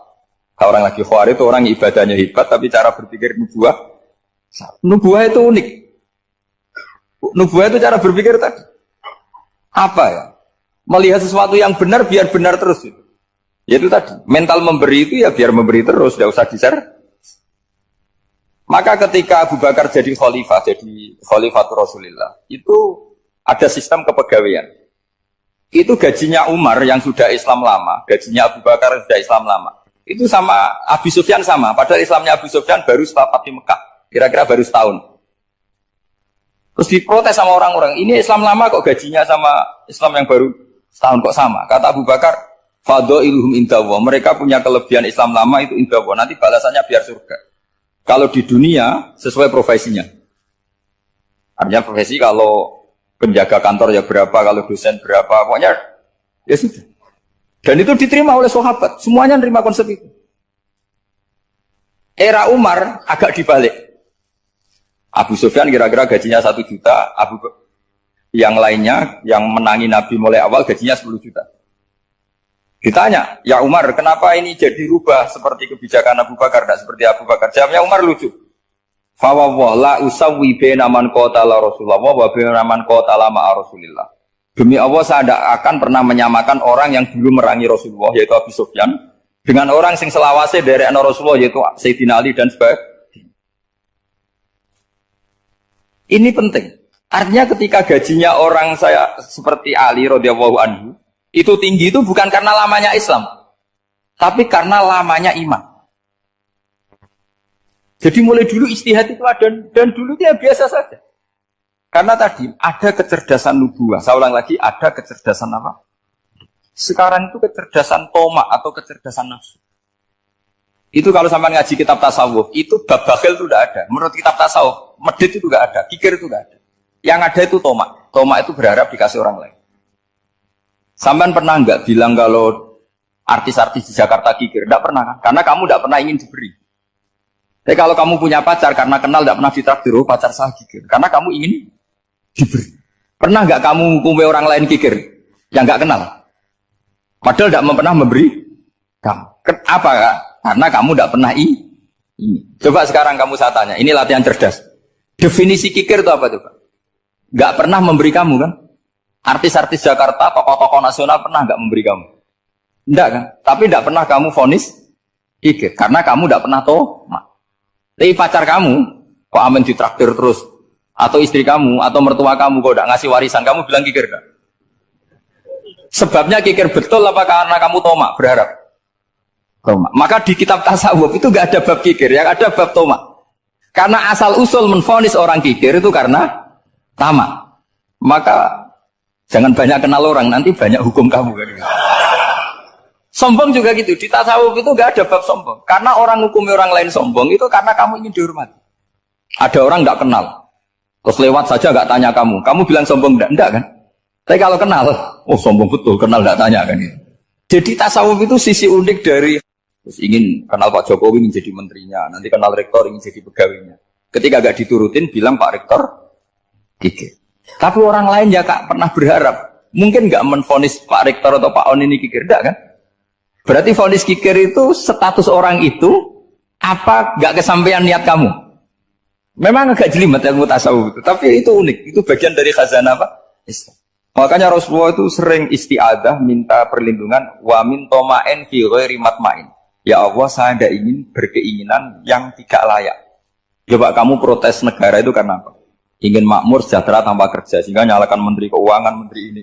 Makanya kalau guyonannya ulama tasawuf gini, tak beri bocoran. Guyonannya orang tasawuf. Begini guyonannya. Anta lam tajid min nafsika kullama turid. Fa kaifa turidu min ghairika kullama turid. Kamu yang punya keinginan saja tidak bisa memenuhi apa yang kamu inginkan. Kenapa keinginan itu kamu timpakan ke orang lain untuk memenuhi kamu? Wong kamu yang punya keinginan saja tidak bisa mewujudkan. Kenapa keinginan Anda kamu timpakan, bebankan orang lain untuk memenuhi keinginan Anda? Misalnya kamu, Gus saya ini goblok, orang pinter kan? Wong kamu yang ini saja tidak bisa. Kok menyuruh saya? Jadi kalau tiap tasawuf itu unik. Seperti kamu mencintai istri tulen, itu ingin kan dicintai istri tulen. Kamu sendiri kan nggak bisa cinta tulen, masih pelengahan sana sini. Kamu pacaran, ingin pacar kamu setia. Ternyata kamu bikin sekian alternatif. Kalau putus ini punya ini, putus ini. Tapi kamu ingin ini setia, kan nggak fair. Makanya guyonnya orang tasawuf itu, anta lam tajid min nafsika kullama turid, fa kaifa turidu min ghairika kullama turid. Gampang tuh apalane, pokoknya ratrit gitu aja gampang. Jadi kamu yang punya keinginan saja tidak bisa memenuhi. Kok orang lain disuruh memenuhi. Sehingga orang tasawuf itu malu betul. Misalnya saya kok ingin Pak On takdim sama saya itu kurang pegawaian. Kalau saya ingin ditakdimi saya menakdimi diri saya sendiri. Makanya berbahagialah orang yang ngilu terus saya ganteng sendiri ya Allah. Saya kaya sendiri. Menunggu orang lain bilang kamu kaya itu rekod. Menunggu orang lain bilang kamu hebat itu, ya sudah bilang aja ya Allah saya hebat, ya Allah saya ganteng, ya Allah saya cantik. Daripada menunggu orang lain bilang apa? Cantik. Jadi ilmu tasawuf itu nih. Jadi kalau fikih itu yang dikritik itu kikir. Kalau tasawuf enggak toma. Karena orang yang kamu vonis kikir itu jangan-jangan tidak kikir tapi mementingkan yang lebih penting. Misalnya ada teman yang tidak pernah naksir kamu, ternyata punya ibu sakit, uangnya dianggarkan untuk ibunya yang sakit, atau anaknya sekolah, atau keluarganya masih butuh dia, ya, sehingga sama teman dia kikir. Hakikatnya kikir apa mementingkan yang penting? Tapi kamu karena nggak pernah ditakdir menvonis kikir. Nah, ini pelajaran. Jadi makanya yang dianteni ilmu tasawuf itu tamak. Jadi kalau dalam bahasa Indonesia bukan kikir. Karena vonis kikir itu akan disematkan orang yang tidak kesampaian hajatnya. Makanya bapak saya itu, keluarga kiai itu ajarannya itu. Yang penting jangan berharap dari orang lain. Ini Pak On saksinya, saya dulu benahin terjemah itu nggak pernah ingin diperlakukan seperti ini. Ya ngaji aja. Karena pikirannya keluarga kiai itu sederhana. Kalau ngamal ya ngamal saja. Ngamal itu heroik. Makanya buyut-buyut kita semua ini kan pahlawan semua. Membela negara Indonesia jadi merdeka. Ya nggak pernah kebayang jadi presiden, menteri. Tapi sekarang nggak, ngamal sedikit saja harus jadi menteri. Jadi ini bahaya kalau dalam kelangsungan bernegara karena orang biasa transaksional. Awal negara ini dibangun berdasar heroik, bukan berdasar apa? Transaksional. Tapi sekarang orang akan membiasakan itu. Apa-apa itu transaksional. Ini tidak bagus untuk kelangsungan bernegara. Apalagi kelangsungan beragama. Sehingga seperti saya ini masih punya desa-desa binaan di Sragen, di pedalaman Papua sekalipun. Saya punya santri banyak di Papua. Itu kalau cerita itu unik-unik. Itu mau Jumatan, itu nggak ada orang 40. Sudah datang setengah 12. Itu datangnya 3 jam. Di situ mau ketemu santri 3. Akhirnya mereka tanya gini, Pak. Pertanyaannya itu, Gus, boleh nggak Jumatan orang 3? Secara fikih Syafi'i kan harus orang 4. Kemudian mereka tak bilang, buat sholat duhur saja. Mereka nggak mau. Wong Jumat-Jumat kok duhur. Harinya kan Jumat, masa sholatnya? Sehingga kita yang jadi kiai akhirnya nyari fikul madzhabil arba, nyari fikih madzhab 4. Ternyata Imam Malik membolehkan orang 6. Ada yang bilang 12. Yang penting keceluk jamun itu kelompok. Kalau 3 kan belum keceluk apa? Belum disebut apa? Ini penting saya utarakan supaya kita berjuang itu bukan karena selfish seperti ini. Tapi yang namanya dakwah itu menjadikan orang tidak tahu menjadi tahu. Termasuk kepada desa-desa tertinggi. Sama. Yang namanya menteri itu pembantu presiden untuk memenuhi kebutuhan rakyat banyak. Sekarang misalnya menteri pertaniannya itu hebat, cerdas, tapi petani nggak mau nandur padi, mau apa itu? Coba yang membantu ketahanan pangan itu para petani mau nanam padi apa karena menteri pertanian? Karena petani mau nanam. Ya sudah GR saja, kita pembantu presiden semua. Karena ikut menyumbangkan ketahanan pangan. Tapi kamu kan nggak digaji, kita keren, ngamal tambah harap gaji. Ini penting supaya Anda itu nggak hati kecil gitu. Ikut menyumbang negara tanpa ingin dapat gaji. Keren enggak? Nah itu nubuah. Apa? Nubuah. Orang Ansor itu seperti itu. Sehingga ketika Rasulullah wafat dan ada kompetisi kepemimpinan, itu orang Ansor gak ikut. Sudah kita makmum saja, silahkan dibagi di saking baiknya orang ini. Nah, makanya saya ulang lagi ya. Kecerdasan nubuah ini yang enggak difahami orang Khawarij. Orang Khawarij cara berpikir yang kerja banyak harus dapat banyak. Sementara kecerdasan nubuah enggak. Yang biasa memberi terus memberi saja. Ini saya baca supaya dapat berkahnya ulama-ulama dulu. Karena ini dikarang oleh ulama yang dipakai rujukan seluruh dunia. Begini, qala Ibnu Taimiyah ma'rifatu sababin nuzuli yu'inu ala fahmil ayat. Jadi mengenali asbabun nuzul itu membantu memahami secara benar ayat itu. Karena tadi kalau ayat itu dipotong itu maknanya bisa kacau kayak tadi famastamta'tum bihi minhunna fa'atuhunna ujurahun. Kalau diterjemah itu kan mendukung kawin mut'ah.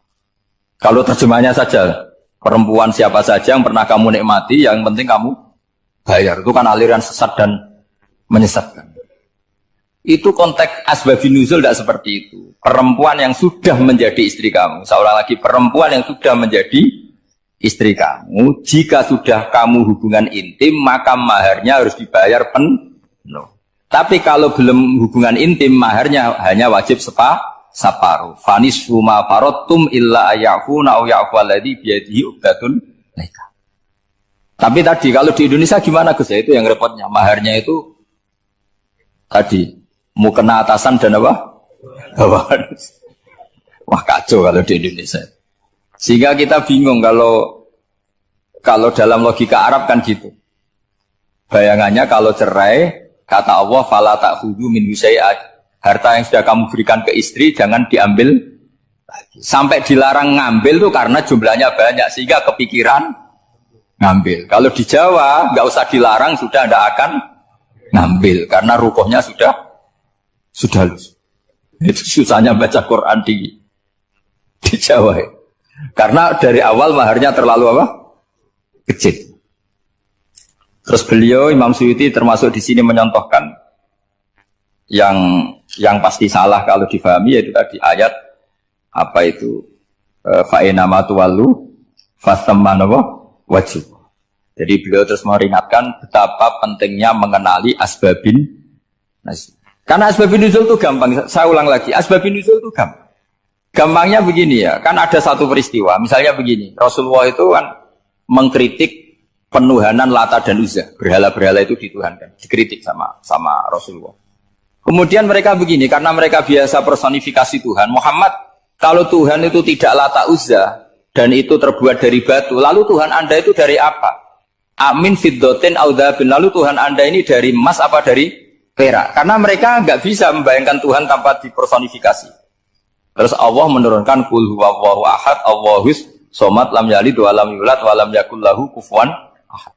Karena otaknya mereka sudah begitu, yang namanya Tuhan itu harus dipersonifikasi. Cerita yang paling unik gini Pak On, ada bos Islam, ada bosnya TKI yang baik. Mereka mengizinkan pekerjanya sholat. Bareng sholat tuh diingeti ke atas ke bawah, kok nggak ada arcanya. Sehingga setelah sholat dibilang, apa saya berikan berhala sekalipun? Karena nggak kebayang ada orang sholat kok tanpa berhala, tanpa Tuhan. Yang kamu sembah itu mana? Kok nggak ada? Apa tak belikan? Jadi unik. Nah teman saya yang satu unik lagi, dia termasuk pegawai Garuda yang derekno saya ke Korea itu orang pegawai Garuda. Dia karena orang kaya biasa ke Eropa kemana-mana itu. Singkat cerita dia sholat di mall karena nganggep Korea itu sudah negara maju kayak Eropa. Setelah sholat di mall pas asar itu, security-nya nelpon polisi. Pak polisi di sini ada ritual teroris. Jadi kalau menamakan sholat itu ritual. Jadi artinya apa? Ritual-ritual yang kita lakukan itu macam-macam cara pandang. Orang ateis itu kan Cina kan Korea itu kan ya Cina lah, Korea, Jepang, RRC itu kan sibit gitu. Itu ya yang namanya ibadah sembahyang harus ada patungnya atau ada arcanya atau ada benda-benda. Orang Islam kan nggak ada sama. Makanya mereka itu kok bisa? Problemnya kita, saya ulang lagi, ini problemnya. Problemnya kalau ada itu ya repot. Begini misalnya, ini masih tentang asbabun nuzul. Ini contoh terakhir, tentang masih asbabun nuzul. Umar radhiyallahu anhu, sahabat Umar itu kalau mencium Hajar Aswad itu sambil gedumel. Tidak berdoa, tapi gedumel. Masyhur. Itu ada di Bukhari. Alim tu annaka hajarun la tadurru wa la tanfa walau la anni ra'aitu Rasulullah wa qabbalaka ma qabbaltuka. Saya tahu loh. Nyium hajar aswad dicium, tapi sambil gedumel. Saya tahu loh, kamu hanya batu, enggak mandoroti, enggak manfaati. Kamu jangan GR, saya cium itu jangan GR. Kalau saja saya tidak melihat Rasulullah mencium kamu, maka saya ada sudi nyium kamu. Dah gitu aja. Terus itu tiap nyium hajar itu tidak doa. Kalau kamu kan enggak minta kaya, minta macam-macam. Kalau Umar malah gedumel. Nah, kenapa demikian? Itu ada asbabun nuzulnya. Umar itu saksi sejarah. Ketika Rasulullah Fathi Mekah, Nabi kan tawaf terus mencium hajar. Itu di belakang masih banyak orang kafir. Kebetulan Umar masih di sana. Sudah Islam Umar, tapi dia di belakang. Dengar orang-orang kafir, Muhammad itu tua aneh. Katanya melarang nyembah batu. Ternyata dia nyembah batu. Jadi Nabi nyium hajar aswad itu dikira nyembah. Katanya ngelarang nyembah batu, tapi dia kok nyembah batu. Karena Nabi mencium hajar aswad. Nah, karena untuk menghilangkan stigmasi itu, Umar tiap nyium hajar aswad itu ngomong gitu. Kan ada sound system, mungkin jadi sound system. Supaya jelas bahwa penciuman ini bukan karena menyembah. Artinya mudah sekali kenapa Umar ngomong gitu. Karena asbabun nuzulnya seperti itu. Coba kalau kamu tidak tahu asbabun nuzul, Umar maksudnya gimana? Gak doa, gak apa, kok malah ngomong gitu kan. Tapi kalau kamu tahu asbabun nuzul Umar itu yang mendengar komentar orang sama ketika kita tawaf itu kan 3 pertama kan kita lari-lari kecil. Itu ceritanya juga gitu. Rasulullah itu hidup di Medina, terus diterkenalkan miskin. Medina itu kota wabak, kota penyakit, endemik. Dulu Medina, Yasrib itu kota endemik. Sehingga kata orang kafir-kafir Mekah, yaji uliha dalbet kaumun kot wahanat huma Yasrib. Nanti akan datang satu komunitas kaum yang sudah lemas karena kena penyakit TBC dari Yasrib. Nabi dengar itu makanya terus bilang ke para sahabat, tunjukkan kalau kamu kuat dengan cara lari 3 kali. Terus pakai pakaian yang kelihatan maco, yaitu yang dipakai lelaki-lelaki. Bahunya dikelihatan. Nah, setelah Rasulullah wafat, Umar menggantikan beliau setelah Abu Bakar. Umar bilang gini, sebetulnya tawaf seperti ini, yaitu lari pertama 3 putaran pertama lari dan memperlihatkan pundak seakan-akan orang maco itu sudah enggak perlu. Karena alasan itu sudah tidak ada. Tapi ini tinggalan Rasulullah, maka jangan rubah ya tetap seperti ini. Akhirnya meskipun sudah tidak ada alasan tadi menjawab stigmasi orang kafir, tetap tawaf seperti itu. Jadi memang agama itu unik. Kadang kita harus tahu alasannya, tapi alasan itu kalau menjadi mahatul hukmi, pijakan hukum sah. Misalnya kamu terus bilang gitu, ya berarti tawaf sekarang bebas, gak perlu seperti itu. Kan alasan itu sudah tidak ada. Nah di sini pentingnya riwayat. Riwayat itu begini, logikanya sudah nggak ada, tapi kaifiah itu, cara itu masih kita terus. Dan itu memang, saya ulang lagi, harus tahu asbabun nuzul. Saya beri contoh ya misalnya, wa idza darabtum fil ardi falaysa 'alaikum junahun an taqsuru minas shalah. Terus ayatnya di mana? In khiftum ayyaftinakumul ladzina kafaru. Jika kamu pergi dalam keadaan takut ditangkap orang kafir atau takut diculik orang kafir, maka kamu boleh mengqasar salat. Itu jelas ada ayat in khiftum ayyaftinakumul ladzina kafaru. Jika kamu takut diculik orang kafir. Sehingga ketika Ba'da Fathi Mekah, setelah Mekah dikuasai Islam, Umar tanya, "Ya Rasulullah, kenapa engkau masih salat qasar? Bukankah kita sudah aman?" Waqad qala ta'ala in khiftum ayyaftinakumul ladzina kafaru. Allah ngendikan boleh mengqasar itu kalau dalam kondisi takut. Waqad kunna fi amrin, sekarang kita sudah aman. Jawabannya Rasulullah itu unik. Ya Umar, hadhihi shadaqatun faqbalu shadaqah. Ini sedekahnya Allah, bonus, sudah terima aja, enggak usah catatan-catatan gitu. Sehingga era Umar ya ada lagi yang tanya Umar begitu.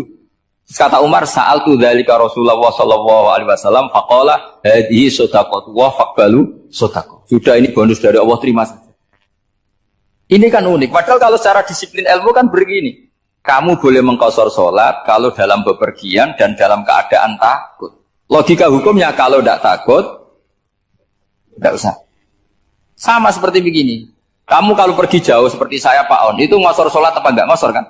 Alasannya kalau kosor itu, kalau pergi itu masyakot, repot. Sekarang pergi kita pakai Alphard, pakai Innova. bawa uang, disupirin, itu masyakot enggak? Enggak kan? Tetap boleh jamak enggak? Boleh. Sebenarnya kamu jamak itu karena pengetahuan hukum apa karena enak jamak? Kalau alasannya masyakot, kan sekarang sudah ada, enggak repot. Ya sudah pakai hadis tadi, ini hadiah, terima saja. Jadi makanya agama itu riwayat. Tapi ada saja ulama yang agak balik loh. Agak balik gini, banyak juga ulama misalnya duwe gawe, ibunya sakit terus ribet jamak sholat. Kenapa? Ribet ngurmat ibu. Makanya ada saja kiai yang duwe gawe mantu itu terus jamak sholat, tapi jangan ikuti. Tapi ada saja karena alasannya jamak itu karena apa? Repot. Ya ada saja, tapi ya jangan ditiru. Cuma saya ini cerita analisis hukum itu memang agak-agak unik. Jadi tadi kadang Nabi itu ditanya, ya Rasulullah, kita dulu boleh jamak qasar ini kan karena in khiftum ayyabtinakumul ladzina kafaru, takut diancam orang kafir. Sekarang aman, kenapa tetap jamak? Jawabnya Nabi, ini hadiah, terima saja. Ya ada sahabat yang bantah, kenapa Nabi? Allah itu zat yang baik, kalau sudah ngaji bonus nggak pernah ditarik lagi. Makanya Nabi kalau berdoa itu unik. Ya, siapa yang disiksa di dunia karena dosanya, fawahu akramu min ayyus sanni ya'uqubatahu fil akhirah. Kalau ada orang salah kok di dunia sudah dikasih sanksi, Allah itu lebih mulia untuk mengulang nanti di akhirat. Akram itu Allah terlalu mulia, maksudnya orang kepikiran wis males ya selesai, tidak akan kalau sampean kan enggak, masih ingin lagi. Jadi itu cara berpikir nubuah. Jadi berpikir nubuah itu beda. Ada orang pas sujud diinjek sama orang fasik, diinjek. Kemudian si yang sujud tadi, wallahu la yaghfiru wa laka, demi Allah tidak akan ngampuni kamu. Itu langsung Allah memberi wahyu sama Nabi di zaman itu. Bilangin yang sedang sujud itu, dia harus minta maaf sama saya, kata Allah. Mangdalladzi yata'alla ala fulan. Dia bersumpah bahwa Allah tidak akan memaafkan orang, itu harus diralat. Nabinya iskal, kenapa ya Allah? Yang Tuhan itu saya ini punya sifat dua, bisa menyiksa dan bisa memaafkan. Kenapa dia milih sifat saya satu tidak memaafkan? Akhirnya apa? Orang yang nginjek tadi sama Allah dikasih tobat dan jadi orang soleh. Jadi itu makanya kamu nggak boleh jadi orang ekstrim nyifati Allahnya satu. Nggak boleh, Allah tetap bisa yaghfiru liman yasha wa yu'adzibu man yasha. Sifatnya Allah dua ya tetap dua, nggak boleh kamu pilih satu. Misalnya kamu kan biasanya gini, yang ghafur untuk kamu, yang sadidul uqab untuk orang lain. Mesti kelakuannya sama kan begitu. Nggak boleh seperti itu. Rasulullah kayak apa bencinya sama Wahsy? Karena Wahsy itu qatilu Hamzah. Yang membunuh Sayyid Hamzah siapa? Itu bencinya bukan main Rasulullah. Sampai maksud-maksud Wahsy. Tapi sama Allah malah diturunkan ayat laisa laka minal amri syai'un aw yatuba alaihim aw yu'adzib. Muhammad, meskipun kamu kekasih saya itu tidak wilayah kamu, maafkan atau enggak, terserah saya, kata Allah. Ternyata betul, malah Wahsy dikasih tobat. Nah sekarang enggak, orang itu nyifati Allah sama orang lain sadidul iqab, kalau sama dirinya enggak boleh seperti itu. Allah ya sifatnya tetap. Jadi boleh kamu misalnya berdoa, ya Allah, mbak yang cantik itu semoga dapat jadi istri saya. Mbaknya juga boleh berdoa, ya Allah, naudzubillah min dzalik. Jadi ini adu kekuatan, nanti terserah, nanti Allah pihak yang mana? Kayaknya pihak yang perempuan. Karena kasihan kan kalau cantik dapat orang apa? Saya tuh andaikan boleh fatwa fikih, yang saya haramkan tuh orang jelek dapat orang jelek. Karena kasihan anak-anaknya, tahu-tahu jelek banget. Jadi itu kan kasihan itu. Jadi dalam Islam itu seperti itu. Jadi apapun benci kita sama musuh kita, Allah bisa saja memperlakukan musuh kita secara baik. Karena Allah itu yaghfir. Tetapi kita harus sifati Allah yaghfiru liman yasha wa yu'adzibu. Jangan karena kita benci seseorang seakan-akan Allah sama dia pasti menyek. Itu yang dicontohkan Allah kepada Rasulnya. Itu beliau tidak cocok sama Wahsy, malah Wahsy dikasih petunjuk. Makanya terus ada ayat apa? Laisa laka minal amri syai'un aw yatuba alaihim aw yu'adzib. Muhammad, tidak wilayah kamu, saya menentukan mengadab atau mengam. Makanya rata-rata kiai ulama itu halim. Orang halim itu rileks. Layinal janib, tidak gampang menvonis orang lain. Biar Allah tetap dengan sifatnya yaf'alu ma yasha, bahwa Allah bisa melakukan apa saja. Soal kamu benci sama seorang, benci saja atas nama kamu. Jangan nyatut-nyatut Allah. Misalnya kamu cinta seseorang, wah ini yang calon presiden ini harus jadi presiden. Ternyata Allah menghendaki jadi menteri, mau apa? Ya Allah yaf'alu ma yasha, mau apa coba? Yang kiai atau Pak On, DPAI, pantasnya kan Menteri Agama itu Pak On. Tapi kalau Pak yang takdir gitu mau apa ya sudah Allah ya falu santai. Itu rileksnya ahlul ilmi ya sudah santai saja. Ini negaranya Allah, ini kerajaan Allah, ini buminya Allah ya Allah biarin ya falu. Mas, jadi Tuhan Allah kamu yang repot. Kira-kira jadi Tuhan itu Allah kamu yang repot. Ya Allah biar tetap ya falu. Mayasa Allah boleh yang firi lima yasa udah tibu mayasa. Alhamdulillah utawi sakabehane puji kulillahi kagungane Allah ala silatihi ing atase peparing Allah. Jadi sing pertama maca silah napa? Ala silatihi ing atase peparing Allah. Mulane diarani silaturahim penyambung rahim. Menan nyambung rahim iku nek iso yo ngekeki. Ora mau titip salam tok. Wong iso ya. Suma salam wahi mongko nuli te salam ya Allah lan iki ma'a sholatihi. Ya, jadi yang pertama silah pemberian atau peparing, yang kedua apa? Salat. Ala nabi yang ngatasi nabi ja kang rawuh sapa nabi bitauhid lawan beto tauhid. Waqat arolan teman-teman dadi udo. Aro uryanan udo apa dinu agama udo anit tauhid saking tauhid. Jadi maksudnya ketika nabi rawuh semua yang mengatasnamakan sebagai agama niku pun terlepas saking napa tauhid. Jenapa waqat arad dinu anit tauhid dadi kepada Nabi Muhammad yang datang membenahi tauhid yang sesungguhnya saat itu agama-agama yang lain meskipun mengatasnamakan agama tapi sudah telanjang atau terkosongkan dari apa? Jadi resikone tauhid iku luwih apik timbang nuruti rasa. Mana kula bolak-balik fatwa bolak-balik matur agama ora iso dikawal mek khusyuk. Khusyuk itu kadang-kadang malah ngrusak agama. Senajan to barang apik napa? Barang. Kudu nomor 1 ku ilmu napa? Ilmu. Kok khusyuk itu nomor 2. Misalnya contoh gampang ini. Perasaane wong khusyuk. Ngene kula seneng sampean ra khusyuk. Senajan to aku yo ngerti ra krana ilmu, pokoke seneng. Mesti watak no. Watak ya turunan macam-macam. Agama nak digawa wong khusyuk, iku mesti perasaane ngene. Nak apik iku minallah, nak elek iku minasyaiton. Ya tak baleni nak apik iku minallah, nak elek iku minasyaiton. Karena gak siap, saya ulang lagi ya, gak siap menisbatkan elek pada Allah. Tapi teori wong khusyuk ngene iki ku lali, berarti hunaka di sana agamanya Allah ini di alam raya ini ana sultanah, ana kekuasaan di luar Allah iku ora mikir. Mulane perdebatan Imam Sanusi mewakili ahli sunnah mbek Mu'tazilah ngono. Dari Imam Sanusi kita yakin kan masyhur kan iman rukun ke-6 apa khairihi wa syarrihi. Iku hebatnya Islam. Islam iku agama sing paling ngidolakno Allah, paling mentauhidkan Allah, paling mentakbirkan Allah, paling memuji Allah. Tapi wasemono rukun iman iku khairihi wa syarrihi min Allah. Kowe gelem ra gelem raimu elek ya kersane Allah. Kowe goblok ra apal-apal ya kersane Allah. Mulane kiai ku ora iso tegas wong kersane Allah. Mulane ketika kiai kowe aku beja-bejane wong mergo kiai ini ahli apa? Tauhid. Ora wong goblok ya tenang. Ora santri ra jelas ya tenang. Dalil apa khairihi? Itu nak pondok unggulan apa? Oh ribet ana santri goblok ribet. Kurang ngaji kok. Kakean manajemen apa? Benar aku iman tenan ya khairihi. Nah ketika Mu'tazilah mengatakan bagaimana mungkin Allah menghendaki syar. Inna Allah ta'ala naha anis syarri kaifa aroda. Mu'tazilah masuk akal. Bagaimana mungkin Allah melarang keburukan kemudian dia menghendaki. Apa? Kaifa aroda syarra wa huwa nahahu. Bagaimana dia menghendaki keburukan sementara Allah melarang itu. Orang Mu'tazilah agak masuk akal. Akhirnya Imam Sanusi ngendikan berarti waqa'a fi mulkihi ma la yuridu. Apa? Waqa'a fi mulkihi ma la yuridu. Berarti Allah sing jarene pangeran mimpin alam raya ini sering terjadi sesuatu di luar kendalinya. Dewa terus gak tauhid, toh? Lah iya nak goblokmu, kelirumu iku kok setan. Berarti banyak kejadian di alam raya ini yang Allah tidak bisa mengendalikan. Waqa'a fi mulkihi ma la yuridu. Jadi kira-kira Allah dilapuri Gusti Hollywood kok akeh maksiat, Bali akeh maksiat. Aku daerah berkutik sajane ora karep ngono, iku setan iku. Lah aku pengen lawan, gak iso kan ribet.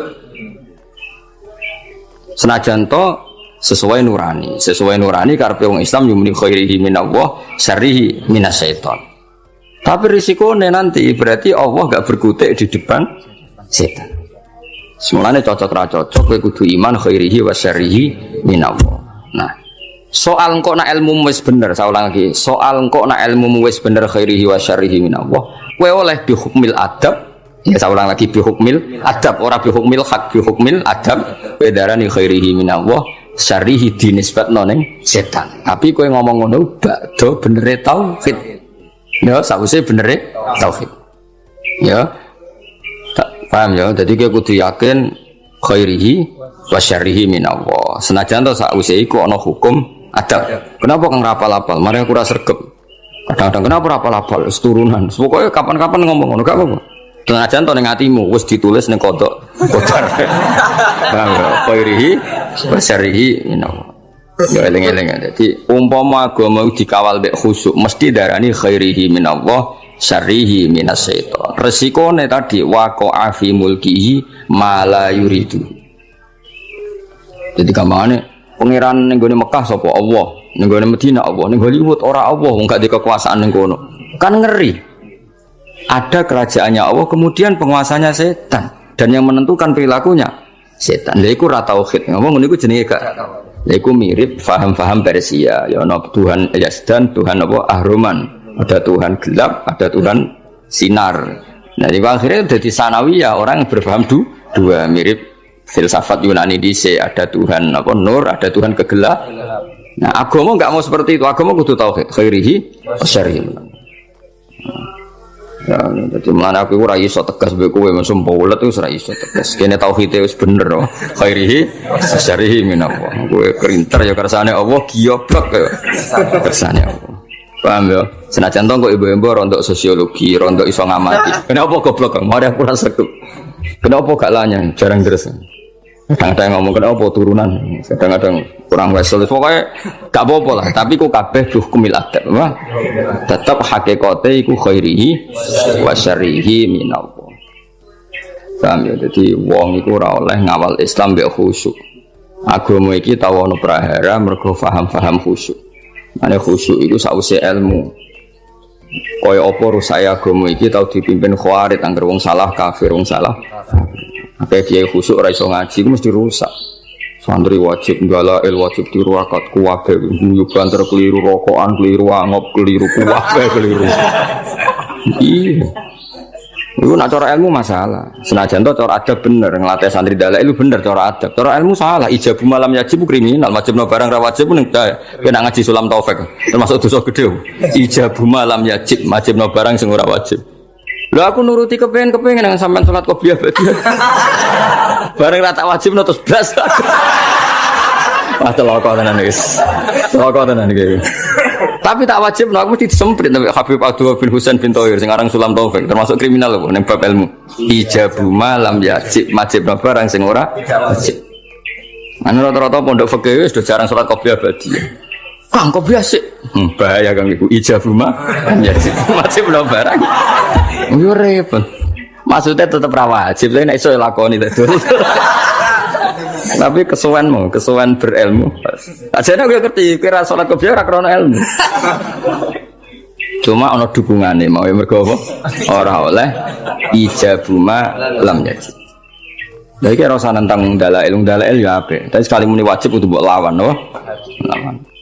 Jadi ku resikone Islam dikawal khusyuk. Ya apa Islam iku tau tragedi ana khawarit napa? Kanjeng Nabi ku qiyamul lail namung 4 dina. Bariku mboten. Mumpama Nabi kok qiyamul lail traweh terus mesti dikira traweh itu wajib. Nabi itu direwangi gak traweh demi ngetokno nak boten wajib.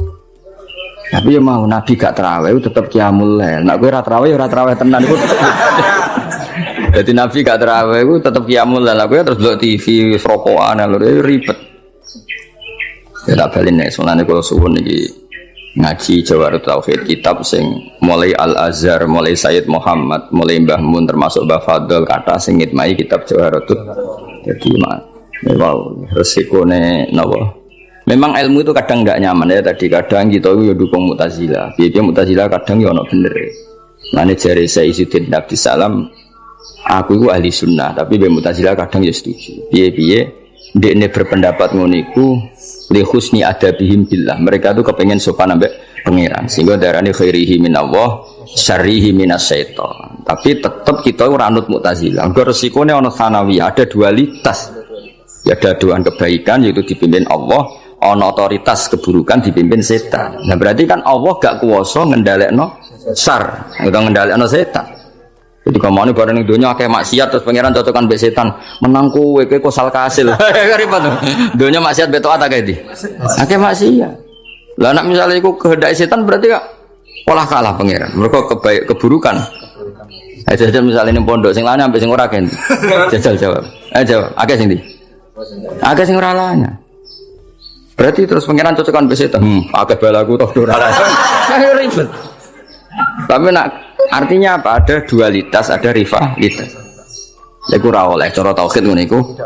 Nah, nek kanjeng Nabi ngendika ya sebagai khairihi wa syarrihi niku aneh Islam. Jadi Islam iku nglarang syar, ya. Islam itu nglarang syar, nglarang keburukan, tapi nak cara iman kon muni khairihi wa syarrihi minallah. Mulane agama iku ono aneh. Lah dhewe bangun agama yo ono aneh. Lah ora aneh piye? Kondarani syariku manhiyun, sesuatu yang dilarang. Tapi kondarani syariku minallah. Mbok logika kaya apa ya bingung. Mana ke santri terus ngowah-ngowah rokokan gayane kok mikir tauhid mergo piye. Ndelok kali mek bingung piye yo. Khairihi wa syarrihi minallah. Asyarru mamnuun, asyarru manhiyun. Tapi kok darani ira datu aku piye yo. Ya ora piye biasa wae ora mau pikir-pikir. Manjen kersane pangeran. Kowe rai elek ku jae. Karmu tak karepe pangeran. Ya kersane pangeran. Kowe ya ora kepen duwe rai. Ngerti-ngerti lahir wis. Yo, lan cara Sayyidina Ali ngono. Kowe nek ora percaya kabeh kersane pangeran, kowe lahir ku karepmu apa karepe pangeran? Ya karepe pangeran. Kowe tau kepen lahir nggih mboten. Lah iya kabeh. Kowe tau kepen goblok. Mboten kan? Tau kepen melarat. Tapi nyatane yo melarat yo goblok wis kabeh kersane pangeran.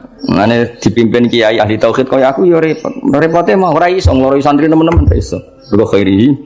Sering. Kena ben pinter ya moro pondok unggulan ben diprogram terus apa? Mulai dadi mesin, dadi wong alim. Ora roh, kok ana standar ya, Pak? Standar. Tahun pertama 10 juz, tahun kedua pokoke ono, gak ngono didik apa? Didik. Kere santri 8 tahun rabu. Ribet. Iku wis makom tauhid to. Makom tauhid. Iku khairihi wa syarrihi. Niki kok kula sewenang ana alumni lapor pegatan ya sewante. Mbah alumni ini jenengan sak teng Korea kerja ya sewante. Krungu pegatan yo. Sewante kuwabe khairihi. Nama ada eling-eling yo. Agama iku nganggo ilmu, cocok ra cocok termasuk wae. Wong iman kok khairihi wa syarrihi minallah. Lah iman ngene iku mok nggo penguatan tauhid na Allahu muridul khairi was syarri. Tapi ning bab adab, napa ning bab adab tata krama kita darani khairihi minallah, syarrihi minasyaiton. Tapi tetep mbok arani bab adab. Nak mbok arani hakikat berarti setan duwe kekuasaan sing ngalahno kekuasaane Allah. Buktine maksiat luwe akeh timbang taat. Berarti setan nak dikarep kasil terus Allah rapati kasil. Cara tauhid masalah besar. Paham ya? Tapi cara adab terus kowe muni kenapa kang goblok biasa sesuai rencana Allah. Yo repot. Yo repot tak cara. Oh repot. Tapi suatu saat iman ini penting. Suatu saat kayak di bojo diusir, urip pemloro, kudu ridho kan kabeh kersane Allah. Jadi wis ngono. Ya dadi eling-eling ya. Dadi termasuk sing dilawan Islam niku Nabi riyen bersinggungan mbek wong Persia no. Wong Persia niku cara berpikir sanawiyah lan jarene agama Masnawi. Masnawi ana rivalitas keduaan, ya ana Tuhan nur, ana Tuhan kegelapan. Akhirnya ya ora tauhid wong loro napa? Loro. Eling-eling mlane agama iku ora iso mbok kawal mbek khusyuk. Kudu mbok kawal ambek ilmu. Mlane fa'lam annahu la ilaha illallah. Allah ora nyaratno kowe nek nglafadzno la ilaha kudu khusyuk ora ono ning Quran, tapi kudu nganggo ilmu. Ora iso kang nglafadzno la ilaha illallah syarat sah kudu khusyuk ora iso terus merem-merem wis ora iso. Iku ora ukuran.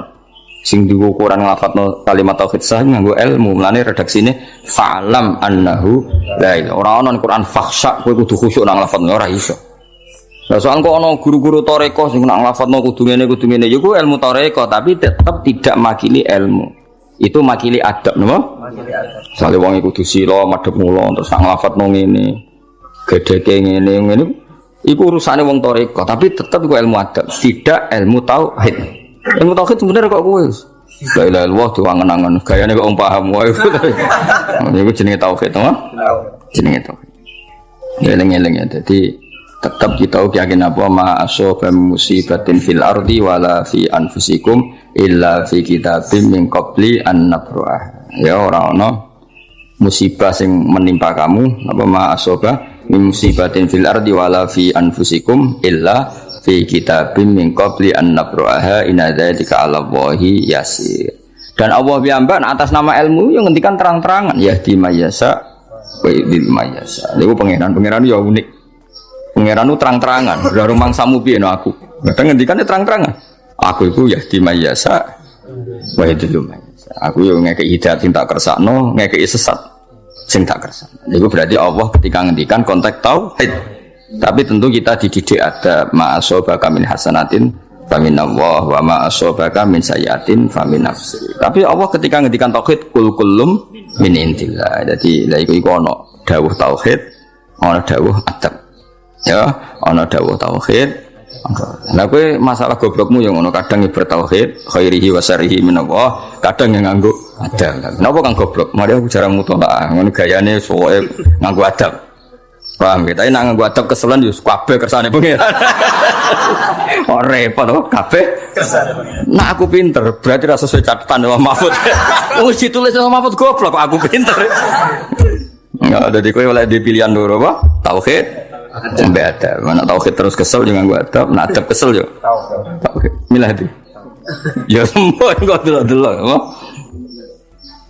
Ya jelas eling-eling iki pentingnya ngaji tauhid. Dadi agama dawuh Mbah Mun, dawuh guru-guru kabeh kok ana aneh. Iku mau agama ana paradok, macam badadin napa beriban agama ana aneh iku.